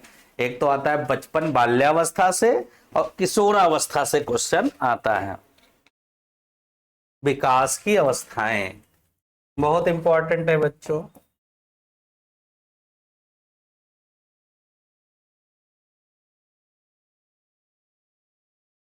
देखो, हम लोग जब चाइल्ड डेवलपमेंट पढ़ते हैं तो सिर्फ कुछ अवस्थाओं का अध्ययन करते हैं, जैसे इन्फेंसी,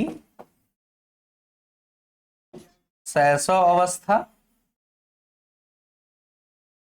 और बाल्यावस्था। अब बाल्या में दो हम करते हैं, एक पूर्व बाल्यावस्था और एक उत्तर।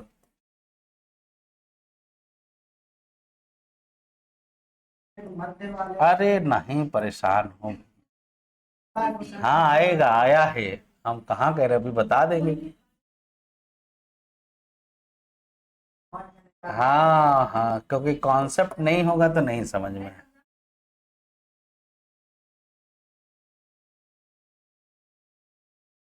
अब ये एक बात है बच्चों कि रास का अगर हम क्लासिफिकेशन देखते हैं तो 0 से 3 साल,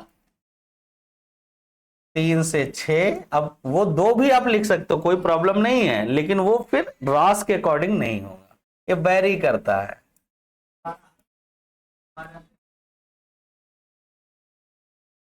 देखो एक मैंने एक बेसिक क्लासिफिकेशन जो सर्वमान्य क्लासिफिकेशन है वो हमने बता दिया। अब इसमें तुम ऊंचे नीचे कर सकते हो। हम अगर हरलाख की बात करें तो उन्होंने 11 भागों में बांट दिया है। तो ये क्या करता, देश काल परिस्थिति और पर्सन टू पर्सन वेरी करता। किसी में दाढ़ी मूछ है, लगता नहीं कि ये जवान हो गए और आ गई है, और कोई बहुत बड़ा हो जाता है फिर भी वो परेशान है, मूछे उछे उसको उगती नहीं है कि हमें बाल आ जाए, बाल आ जाए, चेहरे पे दाढ़ी आ जाए, उनको थोड़ा अच्छा फील नहीं होता। और जिनके है वो कह रहे हट जाए हट जाए, हैं, उनको अच्छा नहीं फील होता है। बड़ा मुश्किल काम है भारत में। जो दुबला है वो मोटा होना चाहता है, जो मोटा है वो पतला होना चाहता है। ये सब इंसान को जो चीज प्राप्त नहीं होती उसी के पीछे भागता, वैल्यू करता है। हाँ, तो यहां पर आपको ये सवाल दिमाग में आ सकता है कि अवस्थाएं तो और होती हैं, लेकिन इन्हीं 3 को हम क्यों स्टडी करें। तो कि जिस एज में हम टीचर बने, क्योंकि हम लोग स्कूल लेवल पर टीचर बने, 1 से 12 के बीच हम टीचर बनेंगे, क्योंकि जो हमारी ट्रेनिंग बीएड बीटीसी है इसमें 1 से 12 तक जा सकते हैं। बीटीसी प्राइमरी, जूनियर बीएड और थोड़ा बहुत बीएड बीएड की हो तो टीजीटी पीजीटी, बस इससे ऊपर तुम नहीं जा सकते। इसकी क्वालिफिकेशन एलिजिबिलिटी यही है। तो कहते हैं कि हम इन्हीं 3 अवस्थाओं का अध्ययन, क्योंकि इन 3 अवस्थाओं में बालक का अधिकतम विकास संभव होता है, या इन्हीं 3 अवस्थाओं में बालक का अधिकतम विकास हो जाता है। इसलिए एक शिक्षक इन्हीं 3 अवस्थाओं का अध्ययन करता है। बात समझ में आई। इन्हीं 3 अवस्थाओं का अध्ययन शिक्षक इसलिए करता है कि बालक का अधिकतम विकास यहां से यहां तक हो जाता है। हर साइकोलॉजिस्ट ये बात मानता, चाहे पियाजे हो जो बहुत ऑथेंटिक न्यूरोलॉजी लेवल पर क्लासिफिकेशन किया, चाहे रास का क्लासिफिकेशन हरलाख, हाँ वो ट्रांजिशन फेज पे वेरी किया है, एज का वेरिएशन, क्योंकि क्लाइमेटिक कंडीशन चेंज होने पर हमारा जो डेवलपमेंट फेज है वो चेंज हो जाता है, बदल जाता है। रीजन उसका ये है, अभी ठंडे प्रदेशों में जो लड़के लड़कियां रहते हैं वो किशोर देर में होते हैं, और गर्म प्रदेशों में जो लड़के लड़कियां रहते हैं वो खाना पीना, अगर बहुत कंटामिनेटेड फूड इनटेक कर रहे हो आपको किशोर अवस्था जल्दी आ जाएगी।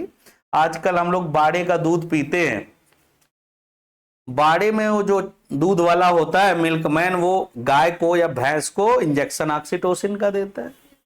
अब वो ऑक्सीटोसिन एक्युमुलेट हो जाता है, मींस बायोमैग्निफिकेशन के कारण वो मिल्क में जाता है, वो हम इनटेक करते। फिजिकली मिच्योर लेकिन सेक्सुअली मिच्योर लड़के लड़कियां अब हो रहे हैं जो वो मिल्क इनटेक करें, क्योंकि ऑक्सीटोसिन हाई कंसंट्रेशन में जब बॉडी में जाएगा तो क्या होगा, इनिशिएशन ऑफ एडोलसेंस को इनहेंस कर देगा, हार्मोन को क्या कर देगा, इम्बैलेंस कर देगा। ये जो पोर्नोग्राफी है, एचआरटी करते हैं ना, हार्मोन रिप्लेसमेंट थेरेपी, ऐसे ऐसे इंजेक्शन दे दिए जाते हैं, इंड्यूस कर दिया जाता है उनकी बॉडी को। वो फिजिकली मिच्योर नहीं है लेकिन सेक्सुअली मिच्योर हो जाते हैं। तो हम ये आजकल आधुनिक जमाने में 21वीं शताब्दी में हैं, तो हम ये सब कुछ क्या कर सकते हैं, मॉडिफाई। एक दिन डिस्कस हम नहीं कर रहे थे पिछली क्लास में जब बाल विकास पढ़ा रहे थे, in vitro fertilization, test tube baby या डिजाइनर बेबी का कॉन्सेप्ट, पूरी की पूरी प्रोसेस को हम क्या करते हैं, एक्सटर्नल हार्मोन्स के द्वारा कंट्रोल कर लेते हैं। ओवुलेशन, मेंस्ट्रुअल साइकिल से लगाकर ओवुलेशन और फर्टिलाइजेशन तक की प्रोसेस को हम क्या करते हैं, हैवी हार्मोन इंजेक्शन दे करके हम किसी महिला को इंड्यूस कर देते हैं, मजबूर कर देते हैं कि वो ओवुलेशन प्रोसेस वो करे, भले उसके अंदर फर्टिलिटी हो या ना हो।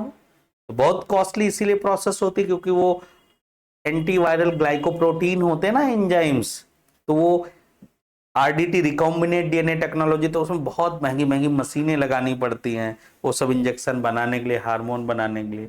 इसलिए एक एक इंजेक्शन 50,000 का, 40,000 का ऐसे इंडियन करेंसी में बिकता है। तो 3-4 लाख रुपए का प्रोसेस हो जाता है एक सिंगल साइकिल। खैर, हम उतना डिटेल में नहीं जाएंगे, हम देखेंगे कि विकास की प्रक्रिया क्या है। तो सिंपल प्रोसेस है, अगर हम आपको समझाने की कोशिश करूं बच्चों, तो एक तरफ क्या कर दे रहा हूं मैं, एज लिख दे रहा हूं, एक तरफ कर दे रहा हूं डेवलपमेंट, और दोनों के बीच हम ग्राफ अगर खींचे तो ये अगर ये हो जाए गेस्ट्रेशन, ये हो जाए शैशव अवस्था, बाल्यावस्था और किशोरावस्था, परिपक्वता और वृद्धा हम करें तो विकास कुछ ऐसे चलता है। यहां डेथ है, मृत्यु।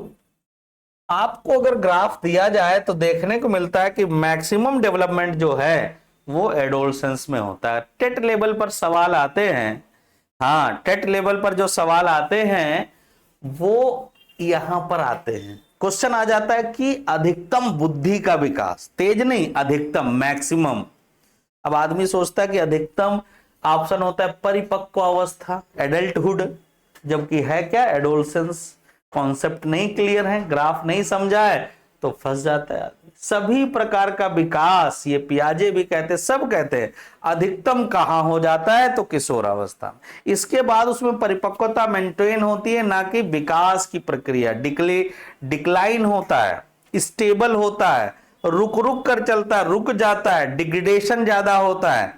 जो पीक है आपका वो यही है, किशोरावस्था। अब यहां क्या होता है, यहां क्या होता है और यहां क्या होता है।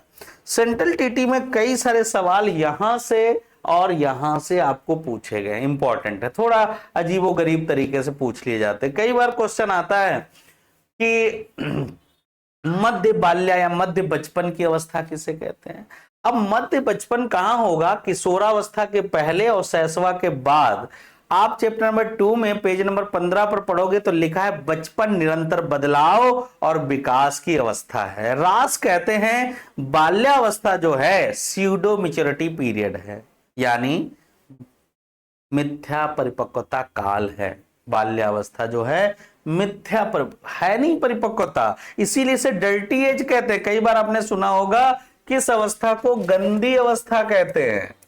बड़ा इंटरेस्टिंग है, मैं कितने सारे बच्चों से पूछता हूं बीएड बीटीसी के कि गंदी अवस्था का मतलब क्या, तो कह रहे इसमें वो मट्टी धूल में ज्यादा खेलते हैं तो इसलिए गंदी अवस्था हो गई। तो हमने कहा जब किशोर हो जाते हैं तो आसमान में उड़ने लगते हैं, मिट्टी धूल लगती नहीं है उनको, है।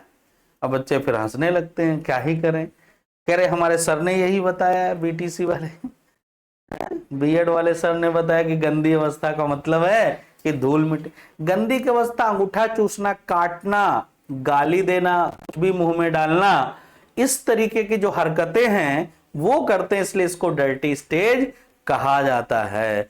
जितने भी गालियां वालियां देने का प्रथा है, दांत से काटने की प्रथा है, इरिटेटिंग बिहेवियर, ये सब जो है ना ये इसी अवस्था में होता है, इसलिए इसे डर्टी स्टेज के नाम से जाना जाता है। खैर, हम जब इनके कैरेक्टरिस्टिक्स करेंगे तो सबसे ज्यादा फोकस यहां पर करेंगे, क्योंकि यहां जो है एक बड़े फेमस साइकोलॉजिस्ट हैं जिनका नाम स्टैनडे हॉल है।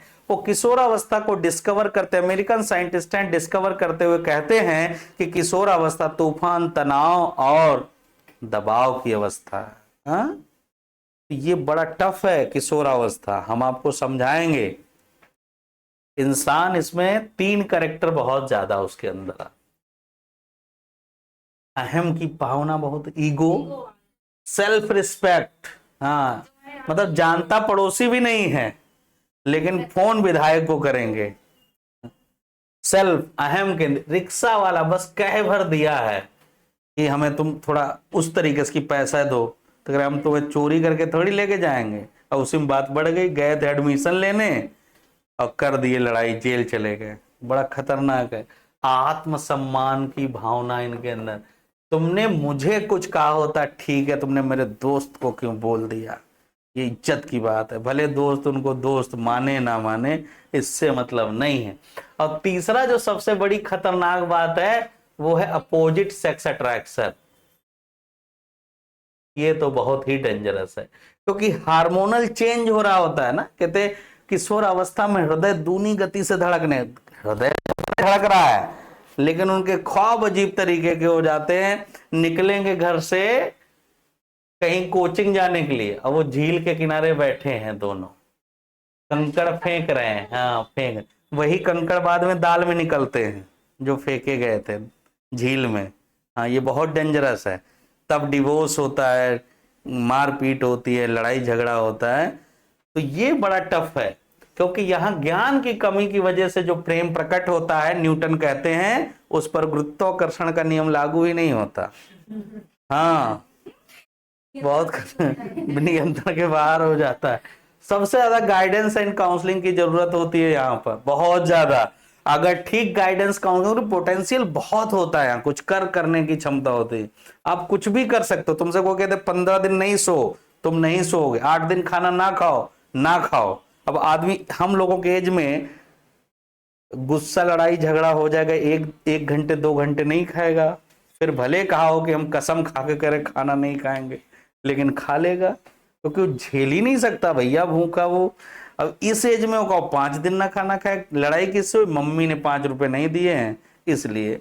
तो ऐसे तरीके की जो आदतें हैं ये सब इसी एज में होना भी चाहिए, क्योंकि इससे आपका नरिशमेंट होता है, आपका विकास होता है। लेकिन यहाँ गाइडेंस, इसीलिए बहुत एक्सपर्ट माता पिता की जरूरत है, यहाँ बहुत एक्सपर्ट टीचर की जरूरत है। किशोरावस्था में मिसयूज होता है बच्चों का भयंकर, जिनको ज्ञान नहीं है। लोग पहाड़ पे चढ़ाते हैं और फिर नीचे से काटते हैं, बाद में पता चलता है कि सारे लड़के एक जैसे होते हैं, सारी लड़कियां एक जैसी होती हैं, ऐसा फील आने लगता है। जबकि ऐसा जनरलाइजेशन पॉसिबल नहीं है।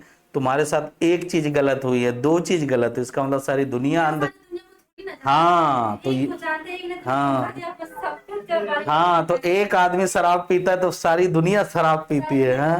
हाँ ये गलत बात है। खैर हम ज्यादा डिटेल में नहीं जाएंगे, लेकिन फिर भी हमें कॉन्सेप्ट सुसाइड एज, आत्महत्या की भावना, क्यों? हाँ एक्सपीरियंस है ही नहीं, बस क्या है थोड़ा जानते हैं, बढ़िया पढ़ने में है, आईआईटी में टॉप कर गए, कानपुर आईआईटी चले गए, कुछ लड़के आ गए सीनियर, गाली वाली दे दी, अब उनको कुछ दिखाई नहीं पड़ता है, रस्सी खरीदी, पंखा ढूंढा। ये तो जिंदगी का पहला कॉम्प्लेक्स है और ये बहुत इजी है। अब आगे की जिंदगी में कितने कॉम्प्लेक्स लगेगा कि दुनिया खत्म ही है, और फिर उसी दिन से शुरुआत होगी। तो किशोरावस्था में अनुभव होता नहीं है तो सुसाइड कर लेते हैं। हर दूसरा आदमी सुसाइड, देख लो ना कोटा में जाके, कोटा में पढ़ने के प्रेशर से घर से बाहर इससे नहीं मर रहे हैं लोग, अनुभव की कमी है, खूब इंजॉय की लाइफ, फिर गिल्ट फील होता है, ब्लैकमेलिंग शुरू होती है। अब वहां कोई समझाने वाला है नहीं, यार हम तो क्या करने आए थे, मदर फादर में किस उम्मीद से छोड़े थे। इस गिल्ट की वजह सुसाइड होता है। पढ़ाई के बर्डन में कोई सुसाइड लड़का लड़की कर लेगा? कभी कर ही नहीं सकता। पढ़ाई के बर्डन में कोई नहीं। अरे भैया पिताजी के पास मर्सिडीज है, हम सीपीएमटी नहीं कर पाएंगे तो क्या दिक्कत है, साइकिल चलेंगे, है नहीं? पढ़ाई के बर्डन से कोई नहीं मरता। वहां इतने छोटे बच्चे चले जाते, दुनिया देखी नहीं, घर में तो सब गुस्से गुस्से में रहते हैं, डांटते डांटते हैं। वहां कोई मिल गया जो रिस्पेक्ट कर रहा है, जो प्रेम से बोल रहा है, जो कह रहा है कि ये चश्मा आपका बहुत अच्छा लगता है। अभी तक तो किसी ने कहा नहीं था। लगता है यही दुनिया, क्योंकि एक्सपोजर की कमी, एक्सपीरियंस की कमी है। फिर आप कुछ भी ले लो हमसे, आप तो हमारे हो, क्योंकि भगवान के आप ऐसे व्यक्ति जो हमारे पास भेजे गए हो। फिर वहां शुरू होता है एक्सटॉर्शन, क्योंकि वहां हर आदमी पैसे के लिए जी रहा है। चाय पे छोटू काम कर रहा है, उससे एड्रेस पूछोगे 20 रुपया दो, क्योंकि वहां सिखाया ही गया है। लापता लेडीज मूवी देखी तुम लोगों ने? नहीं देखी? हाँ, और नहीं देखी तो महीने में 1 आध बार देख लिया करो, लड़कियां तो जरूर हैं। हाँ आजकल आदर्श लड़कियां क्या हैं, जिनको चाहे जितना मारो लेकिन ये ना कहे मेरे मम्मी पापा बदतमीज हैं। वो लड़की क्या है, आदर्श है। वो पति आदर्श है जो जितना कूटे वो बस प्यार करे थोड़ा, हाँ कभी कभार, वो क्या है, आदर्श पति है। अपने हक के लिए आप चूं, आपका गला काट दिया जाए, आपके हाथ काट दिया जाए, आप चूं तक ना करो, तो आप क्या है, आदर्श लड़की हैं। अगर आपने कह दिया नहीं हम पढ़ेंगे, हाँ हाँ हाँ, तो ये जो है ना, इस एज में ये सब चीजें क्या चाहिए, गाइडेंस, ताकि हम समझ पाए लाइफ कैसी होती है। खैर, यहां पर दो तीन चीजें ये अच्छी होती हैं कि ब्रेन बहुत मैक्सिमम वर्क कर रहा होता है, दिमाग आपका थोड़ा ओपन हो चुका होता है, चीजों पर अंडरस्टैंडिंग बनने लगती है। यहां पर एक और चीज है कि यहां पर आपके साथ जो कॉग्निटिज्म है, सोचने समझने चिंतन, अब्स्ट्रैक्ट लॉजिकल थिंकिंग कैपेसिटी ज्यादा होती है सबसे अपेक्षाकृत इधर। तो इसलिए ये स्टेज अच्छी है, खराब नहीं है। हम आते हैं इसमें, ये है बाल्यावस्था, और बाल्यावस्था बीच का रास्ता है, बचपन का रास्ता है। कहते नहीं, दो चीजों को जोड़ने वाला, पुल बनाने वाला, शैशवावस्था और किशोरावस्था के बीच की जो कंडीशन है, बहुत, ये इससे भी ज्यादा डेंजरस है। लेकिन दिक्कत क्या है कि यहां एक्सपोजर हमारा कम होता है, हम बिना परमिशन के घर से बाहर जा नहीं सकते, लेकिन यहां नहीं जाने दोगे तो मार देंगे। क्वेश्चन आया है 2013-14 के पेपर में, जूनियर में, देविका नाम की कोई लड़की है और वो अक्खड़ मिजाज है थोड़ा, लिखो सवाल, किशोरावस्था का, मिल जाए बस। हाँ, गूगल बाबा तो सब बताएंगे, तुम लोग तो इसी जमाने के बच्चे हो। हाँ, भगवान से कहाँ है पूछ लोगे हैं। हाँ, गूगल बाबा सब बता देता है। तभी तो कह रहे हैं सूचना और ज्ञान में अंतर है बच्चा। अगर सूचना ही ज्ञान है तो फिर गूगल से बड़ा टीचर इस दुनिया में कोई है? इस दुनिया में जब सब तरफ अंधेरा है बच्चों, सब तरफ, चाहे वो धर्म हो, राजनीति हो, या फिर मित्र दोस्त हो, दुनिया हो, फिर भी अगर कोई एक उजाले का दीपक है तो शिक्षक है। और वो भी थोड़ा बहुत बचा है। हर टीचर टीचर नहीं है, ये मैं बार बार बात कहता हूँ। हर शिक्षक शिक्षक नहीं है। रीजन क्या है ना, कि हम लोगों ने नाम रख लिया अपना टीचर, फॉलोइंग उनकी इतनी ज्यादा है, तो आप उस अंधकार में फंस जाते हो। दिक्कत इस बात की है। जो बच्चा कॉलेज और यूनिवर्सिटी नहीं गया है कभी, क्योंकि आजकल पूरा ठेका हो जाता ना, जिस दिन पैदा हुए कक्षा 1 से लेकर बीएड बीटीसी कराने की, सारे सर्टिफिकेट घर दे जाना, हम आपको पैसे भेजते रहेंगे। गए ही नहीं बच्चा स्कूल कॉलेज, रेगुलर क्लास ही नहीं की, तो वो टीचर का मीनिंग ही नहीं समझ पाता। क्योंकि जिस टीचर का कोई सब्जेक्ट पर साधना नहीं है, स्पेशलाइजेशन नहीं है, सुबह वो कुछ और पढ़ा रहा, दोपहर में कुछ और पढ़ा रहा, शाम को कुछ और पढ़ा रहा, फिर देखो फिर कुछ और पढ़ा रहा, सब कुछ पढ़ा लिया, तो ये पढ़ा रहा है कि ट्रेन की पटरी में ऐसे नॉब क्यों लगे होते हैं, या एरोप्लेन के टायर में किस तरीके का मटेरियल है, इस तरीके की जब बात, या आतंकवादी हमला क्यों हुआ, बैठे हो आप घर में, आतंकवादी, तो डेटा निकाल के एक जगह रख के टेलीप्रॉम्प्टर पर बोल दे रहे हो, और कहा जा रहा है कि आप वर्ल्ड के सबसे बेहतरीन शिक्षक हैं।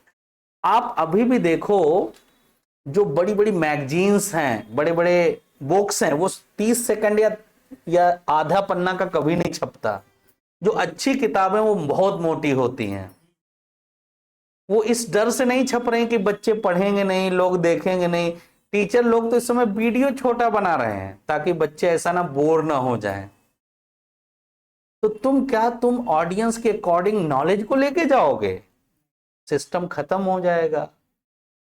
हमें हमारे ग्रंथ देखो ना कैसे हैं, वो एक लाइन में नहीं लिखे गए हैं, तो ये जो 60 का जमाना है ये पूरे सिस्टम को खत्म कर दे रहा है, और ये बहुत लोड है लोगों के ऊपर। वही चल रहा है जिसके 60 से ज्यादा चल रहे हैं, ज्यादा फनी बोल रहा है। कहां से लाओगे भाई कंटेंट? अब फिजिक्स कोई पढ़ा रहा है और कहते उसमें फन पैदा करे। हाँ हाँ, हो सकता संगीत संगीत पढ़ा रहा हो तो उसमें कुछ कॉमेडी की बात करे।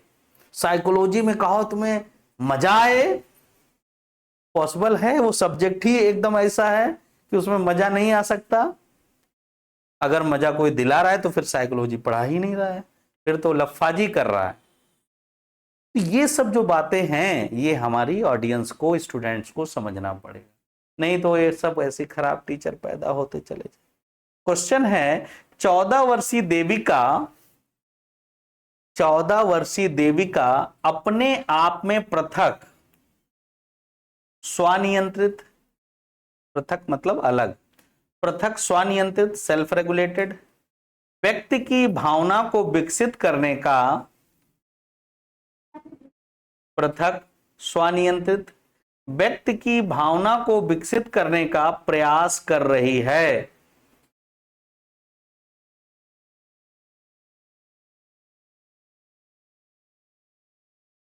पृथक स्वनियंत्रित व्यक्ति की भावना को विकसित करने का प्रयास कर रही है।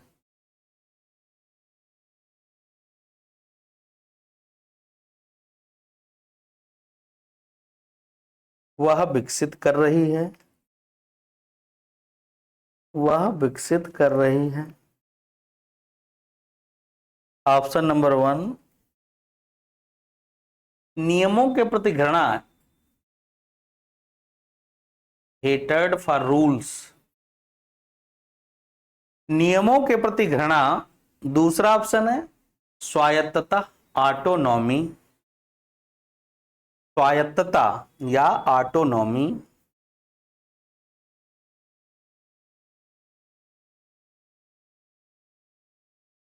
तीसरा किशोरावस्थात्मक अक्खड़पन, टीनेज एरोगेंस अंग्रेजी में कहेंगे, किशोरावस्थात्मक, किशोरावस्थात्मक अक्खड़पन, टीनेज एरोगेंस अंग्रेजी में कहेंगे। और चौथा है परिपक्वता, मैच्योरिटी।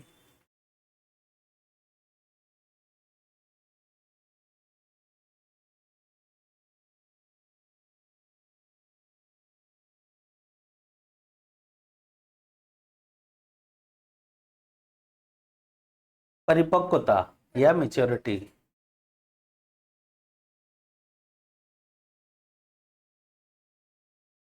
तो इसमें उसके क्लियर कर दिया कि 14 वर्षीय देविका, यानी वो किशोरावस्था, 12 से 16 18 के बीच की बात है, तो किशोरावस्था में है।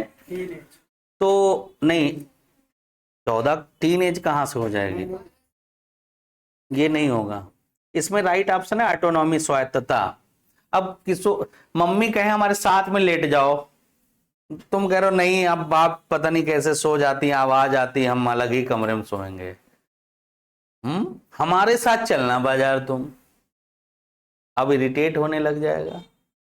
दोस्तों के साथ जाने में बहुत अच्छा लगेगा, सुरेश के साथ भेज दो बहुत बढ़िया है, हाँ, लेकिन घर का कोई ना रहे साथ में, क्योंकि वो रिस्ट्रिक्ट करेगा, भाई ये करो ये ना करो। हम तो थोड़ा अलग तरीके के लोग हैं। कितना पंगा होता है, या तो मैं अकेला जाऊंगा या मैं नहीं जाऊंगा। तो इसमें राइट ऑप्शन है स्वायत्तता, ऑटोनॉमी।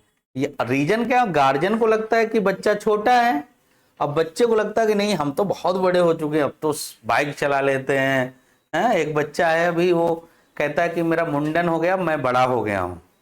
मतलब उसका जो बड़ा होने का पैरामीटर है मुंडन है, कि उसका मुंडन हो गया है तो वो बड़ा हो गया है। तो ये जो इस तरीके की थॉट प्रोसेस है किशोरावस्था में आते। छोटे बच्चे हो अकेले जाओगे ही नहीं, बहुत बड़े हो तब भी कोशिश करोगे कोई साथ चले, हैं? लेकिन ये एक ऐसी किशोरावस्था एक ऐसी एज होती है, इसीलिए इसको रपटीली राहें कहते हैं। पिंक दिखाई देता है सब कुछ, पिंक, इतनी गर्मी है, कह दो छाता लेके चले जाओ, अरे बाइक दे दो तुम बस, शाम को भले लेट जाएं, डिहाइड्रेट हो जाएं, हैं? पानी कोई दूसरा पिलाए। लेकिन अभी शर्ट की बटन खुली होंगी, हेलमेट लगाएंगे नहीं और स्पीड 120 होगी। हाँ, चाहे रुके गाड़ी चाहे ना रुके, हैं? सबके भाई ऐसे होते हैं, सबके भाई ऐसे। तो खासकर थोड़ा एक्सपोजर वाली फैमिली में जहाँ ज्यादा रिस्ट्रिक्शन नहीं है कि चलो चाहे कार चलाओ चाहे बाइक चलाओ, तो फिर वो कुछ भी करते हैं, क्योंकि वो रिस्ट्रिक्शन नहीं होता कितने टाइम घर आ रहे हो, क्या कर रहे हो क्या नहीं कर रहे हो, जो मन हो सो करो। तो ये लोग अति कर देते हैं फिर। हाँ, मोहल्ले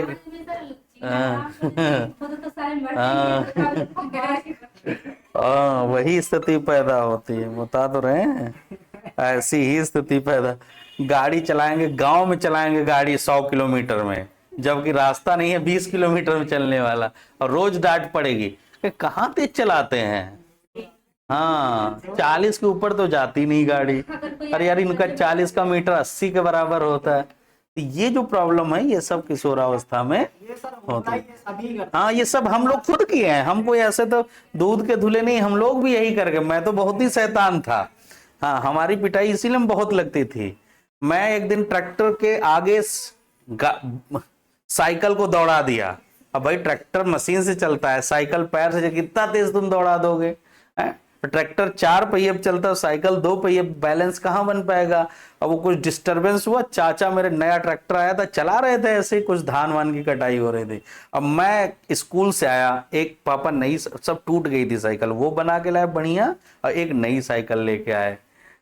तो हमने वो वाली तो नहीं देखी, नई वाली ली, ब्लैक कलर की थी बढ़िया साइकिल। दौड़ा दिया कस के उसको, और शरीर बहुत हल्का था, तुमसे भी हम दुबले पतले थे। लोग कहते थे कि कुछ खाया पिया करो, अब कहते हैं कि क्या खाते पीते हो।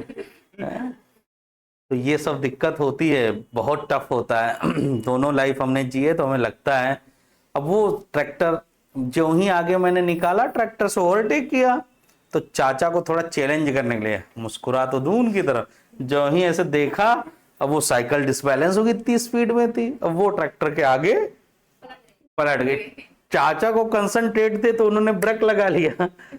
मैं तो मुड़ के देख ही रहा था और साइकिल गिर रही है, तो मैंने सोचा साइकिल के साथ मैं क्यों दबूं, तो मैं तो कूद के अलग हो गया, हल्का था।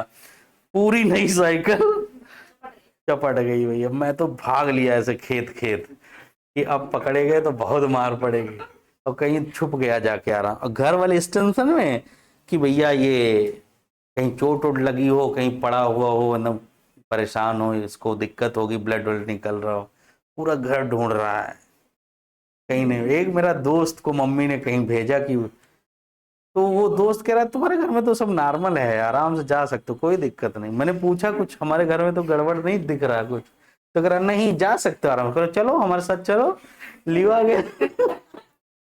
वो दिन है आज दिन है। हमने फिर साइकिल नहीं चलाई।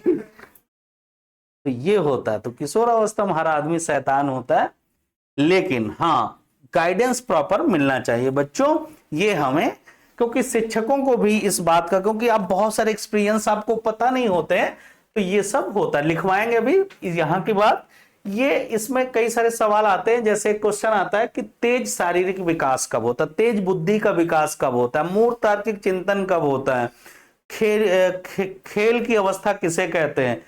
टेट में फैक्ट ज्यादा आते हैं, सेंट्रल टीटी में थोड़ा अप्लाइड बनते हैं। हम सवाल कराएंगे, डिस्क्राइब कर देंगे उससे चीजें। मध्य बचपन, बचपन और कई प्रकार का क्वेश्चन आया है, उससे एज का वेरिएशन पूछा जाता है, तो वो हम आपको गेस लगाना बताएंगे। इन्फेंसी इंपॉर्टेंट स्टेज है, इसको हम लोग एडजस्टमेंट स्टेज के नाम से, समायोजन, क्योंकि पेट के अंदर और प्रसव के बाद का एडजस्टमेंट उसको करना पड़ता है। यहाँ इमिटेशन बेस्ड लर्निंग होती है, यहाँ बहुत बेसिक चिंतन पाया जाता है, नाक कान त्वचा सेंसरी ऑर्गन पर आधारित होता है। तो यहाँ क्या है, धीरे धीरे हम लोग सेल्फ सेंट्रिक एक्टिविटीज करते हैं। तो ये 3 स्टेजेस के बारे में हम डिटेल में पढ़ेंगे, उससे आपके कैसे क्वेश्चन होते हैं उनको भी हम चर्चा करेंगे। इसके बाद हम नेक्स्ट चैप्टर पर शिफ्ट हो जाएंगे, ठीक है। वो चैप्टर है व्यक्तिगत विभिन्नता, बहुत छोटा चैप्टर है। तो ये एक चैप्टर है, इसके सवाल आपको करना है, ये हम नोट भी कराएंगे, लेकिन आज नहीं कराएंगे, या हम सर को नोट्स दे देंगे, वो आपको ग्रुप में भेज देंगे, तो उसमें लिखा रहेगा हैंड राइटिंग में, तो वो भी कोई दिक्कत वाली बात नहीं। बाकी नोट्स जितना चाहो, नोट्स से ज्यादा सेंट्रल टीटी में काम होता नहीं है, मेन कॉन्सेप्ट और क्वेश्चन पर है सब दुनिया ना। तो एक बार कॉन्सेप्ट क्लियर हो जाएंगे तो आपको ज्यादा समझ में आएगा। कुछ सवाल हैं, हम इनके फटाफट पढ़ के बता दे रहे हैं। निम्नलिखित में से कौन सा पठन वैकल्य, हम पढ़ाएंगे पठन वैकल्य का मतलब रीडिंग डिसेबिलिटी से है। तो रचनात्मक समस्या समाधान में कठिनाई, स्थानिक समझ जानकारी में कठिनाई, शारीरिक समन्वय में कठिनाई, तो यही चौथा है रचनात्मक, क्योंकि पठन वैकल्य है समाधान की। निम्नलिखित में से कौन सा रचनात्मक मूल्यांकन नहीं, रचनात्मक का मतलब होता है formative assessment, FA formative assessment, तो ये चलती हुई क्लास में होता है, नहीं पूछा गया है। एक मूल्यांकन कार्य जो मापदंड के एक मानक पैमाने के अनुसार छात्रों की तुलना, यही वाला, क्योंकि हमने 80 number page NCF chapter number 3 में पढ़ा है कि बच्चों की तुलना करना, नीचा दिखाना, डर पैदा करना, ग्रेड देना, नंबर देना, डिस्क्रिमिनेट करना, इन सब के लिए फाल फेल पास करने, इसलिए मूल्यांकन नहीं किया जाता है। मूल्यांकन एक प्रकार का मोटिवेशन है, इंस्पिरेशन है, फीडबैक है और अधिक सीखने की बढ़ावा देने से रिलेटेड है। एक कथन है जिसमें लिखा है विद्यार्थियों को उनकी सांस्कृतिक, विद्यालयी पाठ्यक्रम को विद्यार्थियों की सांस्कृतिक ज्ञान के उचित स्थान पर मूल्य देना चाहिए, बिल्कुल सही। विद्यार्थियों को उनकी सांस्कृतिक पहचान को बनाए रखने के लिए समर्थन प्रदान करना सीखने की प्रक्रिया का सुगम, ये चैप्टर नंबर 4 और सक्षम बनाने वाला वातावरण जो टॉपिक है 90 नंबर पेज पर, वहां से ये मिलेगा। लाओ हम लगा दें टिक। एनसीएफ पढ़ोगे आसानी से, ए और आर दोनों सही हैं, ए आर की सही व्याख्या कर दो, तुमने लगाया तो ठीक है 4 नंबर। हाँ ये है सक्षम बनाने वाला। सार्वजनिक स्थल के रूप में स्कूल में समानता, सामाजिक विविधता, बहुलता के प्रति सम्मान का भाव होना चाहिए, साथ ही बच्चों के अधिकारों और उनकी गरिमा के प्रति सजगता का भाव होना चाहिए। इन मूल्यों को सजगता पूर्वक स्कूल के दृष्टिकोण को हिस्सा बनाया जाना चाहिए और स्कूली व्यवहार की नींव रखना चाहिए। सीखने की क्षमता देने वाला वातावरण वह होता है जहां बच्चे सुरक्षित महसूस करें, जहां भय का कोई स्थान नहीं होता। स्कूली रिश्तों में बराबरी और जगह में समता, बहुधा इसके लिए कुछ खास करना नहीं पड़ता। यहीं से सवाल ये आया था आपको, जिसमें लिखा है कि कहां गया क्वेश्चन, पीछे था, विद्यार्थियों को उनकी सांस्कृतिक पहचान की प्रक्रिया को सुगम बनाता है। ठीक है, यही सवाल लिया गया था।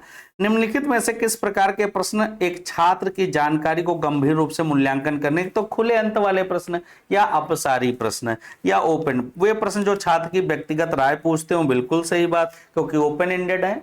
हमें गांधी जी कैसे लगते थे, हो सकता तुमको अच्छे लगते हो, हमको खराब, तो हम अपनी व्यक्तिगत राय, तो यहाँ हमें मौका मिल रहा है कोई बात कहने, तो हम अपना चिंतन, अपना दिमाग लगाएंगे, ना कि रटा रटाया बात बोलेंगे। कोहल वर्ग के नैतिक सिद्धांत के अनुसार सब आत्म केंद्रित चिंतन, स्तर नंबर 5वें चरण, तीसरा सही है। ये अभी हम पढ़ाएंगे और इसको डिटेल में। इसके सब वो हमने छुड़वा देते। बाधिता एक, बाधिता का मतलब रिस्ट्रिक्शन होता है, डिसेबिलिटी होती है, स्थिति है, जबकि अक्षमता एक स्थिति है। बाधिता क्रियात्मक और क्षमता शारीरिक। ठीक है, बाध्यता बाध्य है, हम ये काम नहीं कर सकते, करते तो हैं लेकिन कर नहीं सकते। जैसे हम अभी गाली नहीं दे सकते, ये मेरे लिए रिस्ट्रिक्शन है ना, बाध्यता है। और मैं मार भी दूंगा, गुस्सा भी हो जाऊंगा, लेकिन गाली नहीं दूंगा, क्योंकि ये मेरी बाध्यता है। अक्षमता शरीर में कोई कमी हो जाती है, कुछ हाथ पैर टूट गया, कुछ हो गया, मेंटली रिटायर्ड, तो ये है। निम्न में से कौन सा कथन संज्ञान और भावात्मकता के बीच, यानी इमोशन और संज्ञान के बीच, एक फिक्स क्वेश्चन है, 16 से लगातार पूछा जा रहा है अलग अलग। संज्ञान और संवेग में क्या संबंध है और क्या अंतर है? संज्ञान और संवेग दोनों स्वतंत्र प्रणालियां, सही है। लो, प्रीवियस ईयर के क्वेश्चन जितने आप ज्यादा करेंगे सीटेट में जल्दी पास हो जाएंगे। सिद्धांत के रूप में रचनावाद क्या कहता है? दुनिया के बारे में अपने दृष्टिकोण निर्मित करना, रचना करना। सृजनात्मक विद्यार्थी वह है जो बहुत बुद्धिमान है, नहीं। ड्राइंग और पेंटिंग में बहुत विलक्षण है। पार्श्व लेटरल चिंतन और समस्या समाधान में अच्छा है। परीक्षा में बार बार अंक प्राप्त, ये बी सही है, बी। लेटरल चिंतन और समस्या समाधान में अच्छा है। यानी लेटरल का मतलब होता है लीनियर, मतलब एक किसी भी पार्श्व तरीके से। लेटरल मतलब पार्श्व, पार्श्व मतलब कोई समस्या है उसका कुछ बेसिक मीनिंग निकाल लेता हो। ये देखो, सृजनात्मकता आउट ऑफ बॉक्स थिंकिंग होती है, और समस्या समाधान भी क्या होता है, आउट ऑफ बॉक्स। लीक पर चलोगे समस्या का समाधान नहीं निकाल पाओगे, लीक से हटकर चलोगे, समझे। पुलिस जैसे सोचता है वैसे सोचोगे तो फंस ही जाओगे ना। तो पुलिस जैसे नहीं सोचता है वैसे चलोगे तो बच पाओगे, क्रिमिनल माइंड। हाँ, आउट ऑफ बॉक्स। अवधारणाओं का विकास मुख्य रूप से डैश डैश है, शारीरिक समय बौद्धिक विकास आ चुका है प्राइमरी में। व्यक्तिगत विद्या शिक्षार्थी एक दूसरे से भिन्न है, हाँ बिल्कुल, विकास की दर, ये तो अभी कराया था। बच्चे के उचित विकास को सुनिश्चित करने के लिए उसका स्वास्थ्य शारीरिक विकास एक महत्वपूर्ण आवश्यकता है, यह सही है, क्योंकि शारीरिक विकास अन्य पक्षों के साथ अंतः संबंधित, बिल्कुल सही बात है। इरफान खिलौनों को तोड़ता है और उसके पुर्जों को देखने के लिए उन्हें अलग कर देता, आप क्या कहेंगे, वो जिज्ञासु स्वभाव का है इरफान है। इरफान क्या, इसमें सुरेश भी होता तो वो भी जिज्ञासु होता, और इरफान तो ज्यादा जिज्ञासु है, क्योंकि उसको अभी खान सर होते तो कह देते कि मैकेनिक ही बनना है, जबकि डॉक्टर भी बनते हैं इरफान है। अभी मैं एक संडे को घर में लोगों के मिलने गया, वो मुस्लिम हैं, तो वो हमको रात में मिलने गया था, तो रात में वो लेट हो गए, तो क्या सुबह आइएगा हम आपके साथ नाश्ता शेयर करेंगे। तो हम चले गए। अब हमने कहा कि खा के तो गए थे घर से, हमने कह दिया थोड़ी खिला थोड़ी देंगे, आजकल लोगों की बातों को कम ही भरोसे में लिया। हम तो अपना खा पी के निकले घर से, लेकिन उन्होंने दस्तरखान तैयार कर दिया, चाय वाय पी, कहा चलिए अब बैठते हैं वहीं दस्तरखान पे, बैठ गए। तब तक एक लड़का आया, तो हमने कहा ये आपका बड़ा बेटा, कि नहीं नहीं ये मेरा भांजा है, पिछली बार इसने नीट में 720 में से 713 नंबर गेन किए थे, और इसको अभी KGMU में MBBS कर रहा है। तो मुझे तो थोड़ी देर नाश्ता जितनी देर किया दिमाग ही भन्न रहा, वो सामने बैठा था लड़का, इतना पढ़ने में अच्छा, देखने में बहुत सीधा लग रहा था, हैं? तो दिमाग किसका कितना है। यहाँ जाति कास्ट धर्म पर आधारित नहीं होता है, सबके अंदर अनंत क्षमताएं, सही गाइडेंस मिलेगा तो सब लोग आगे बढ़ेंगे, है नहीं। लेकिन आजकल टीचर की सोच बड़ी गड़बड़ है।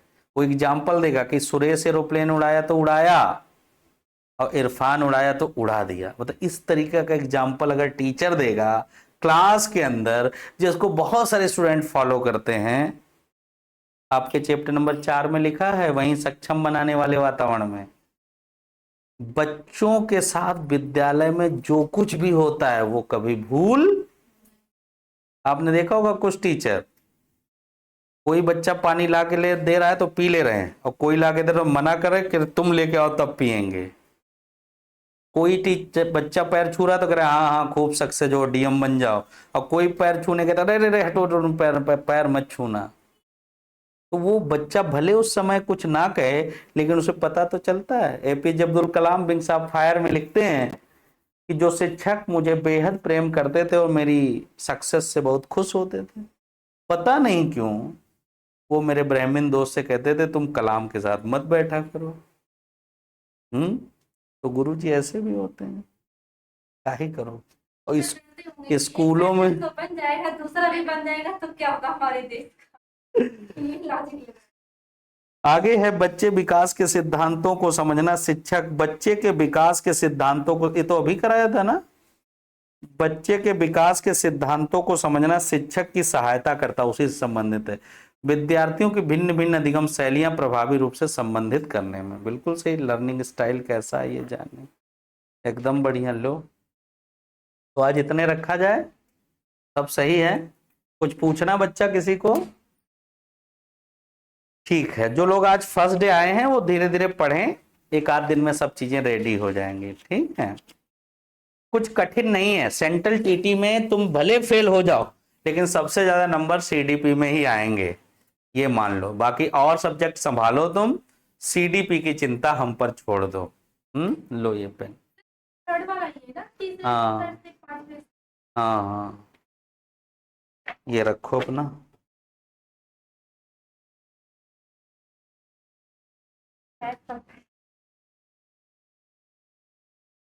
से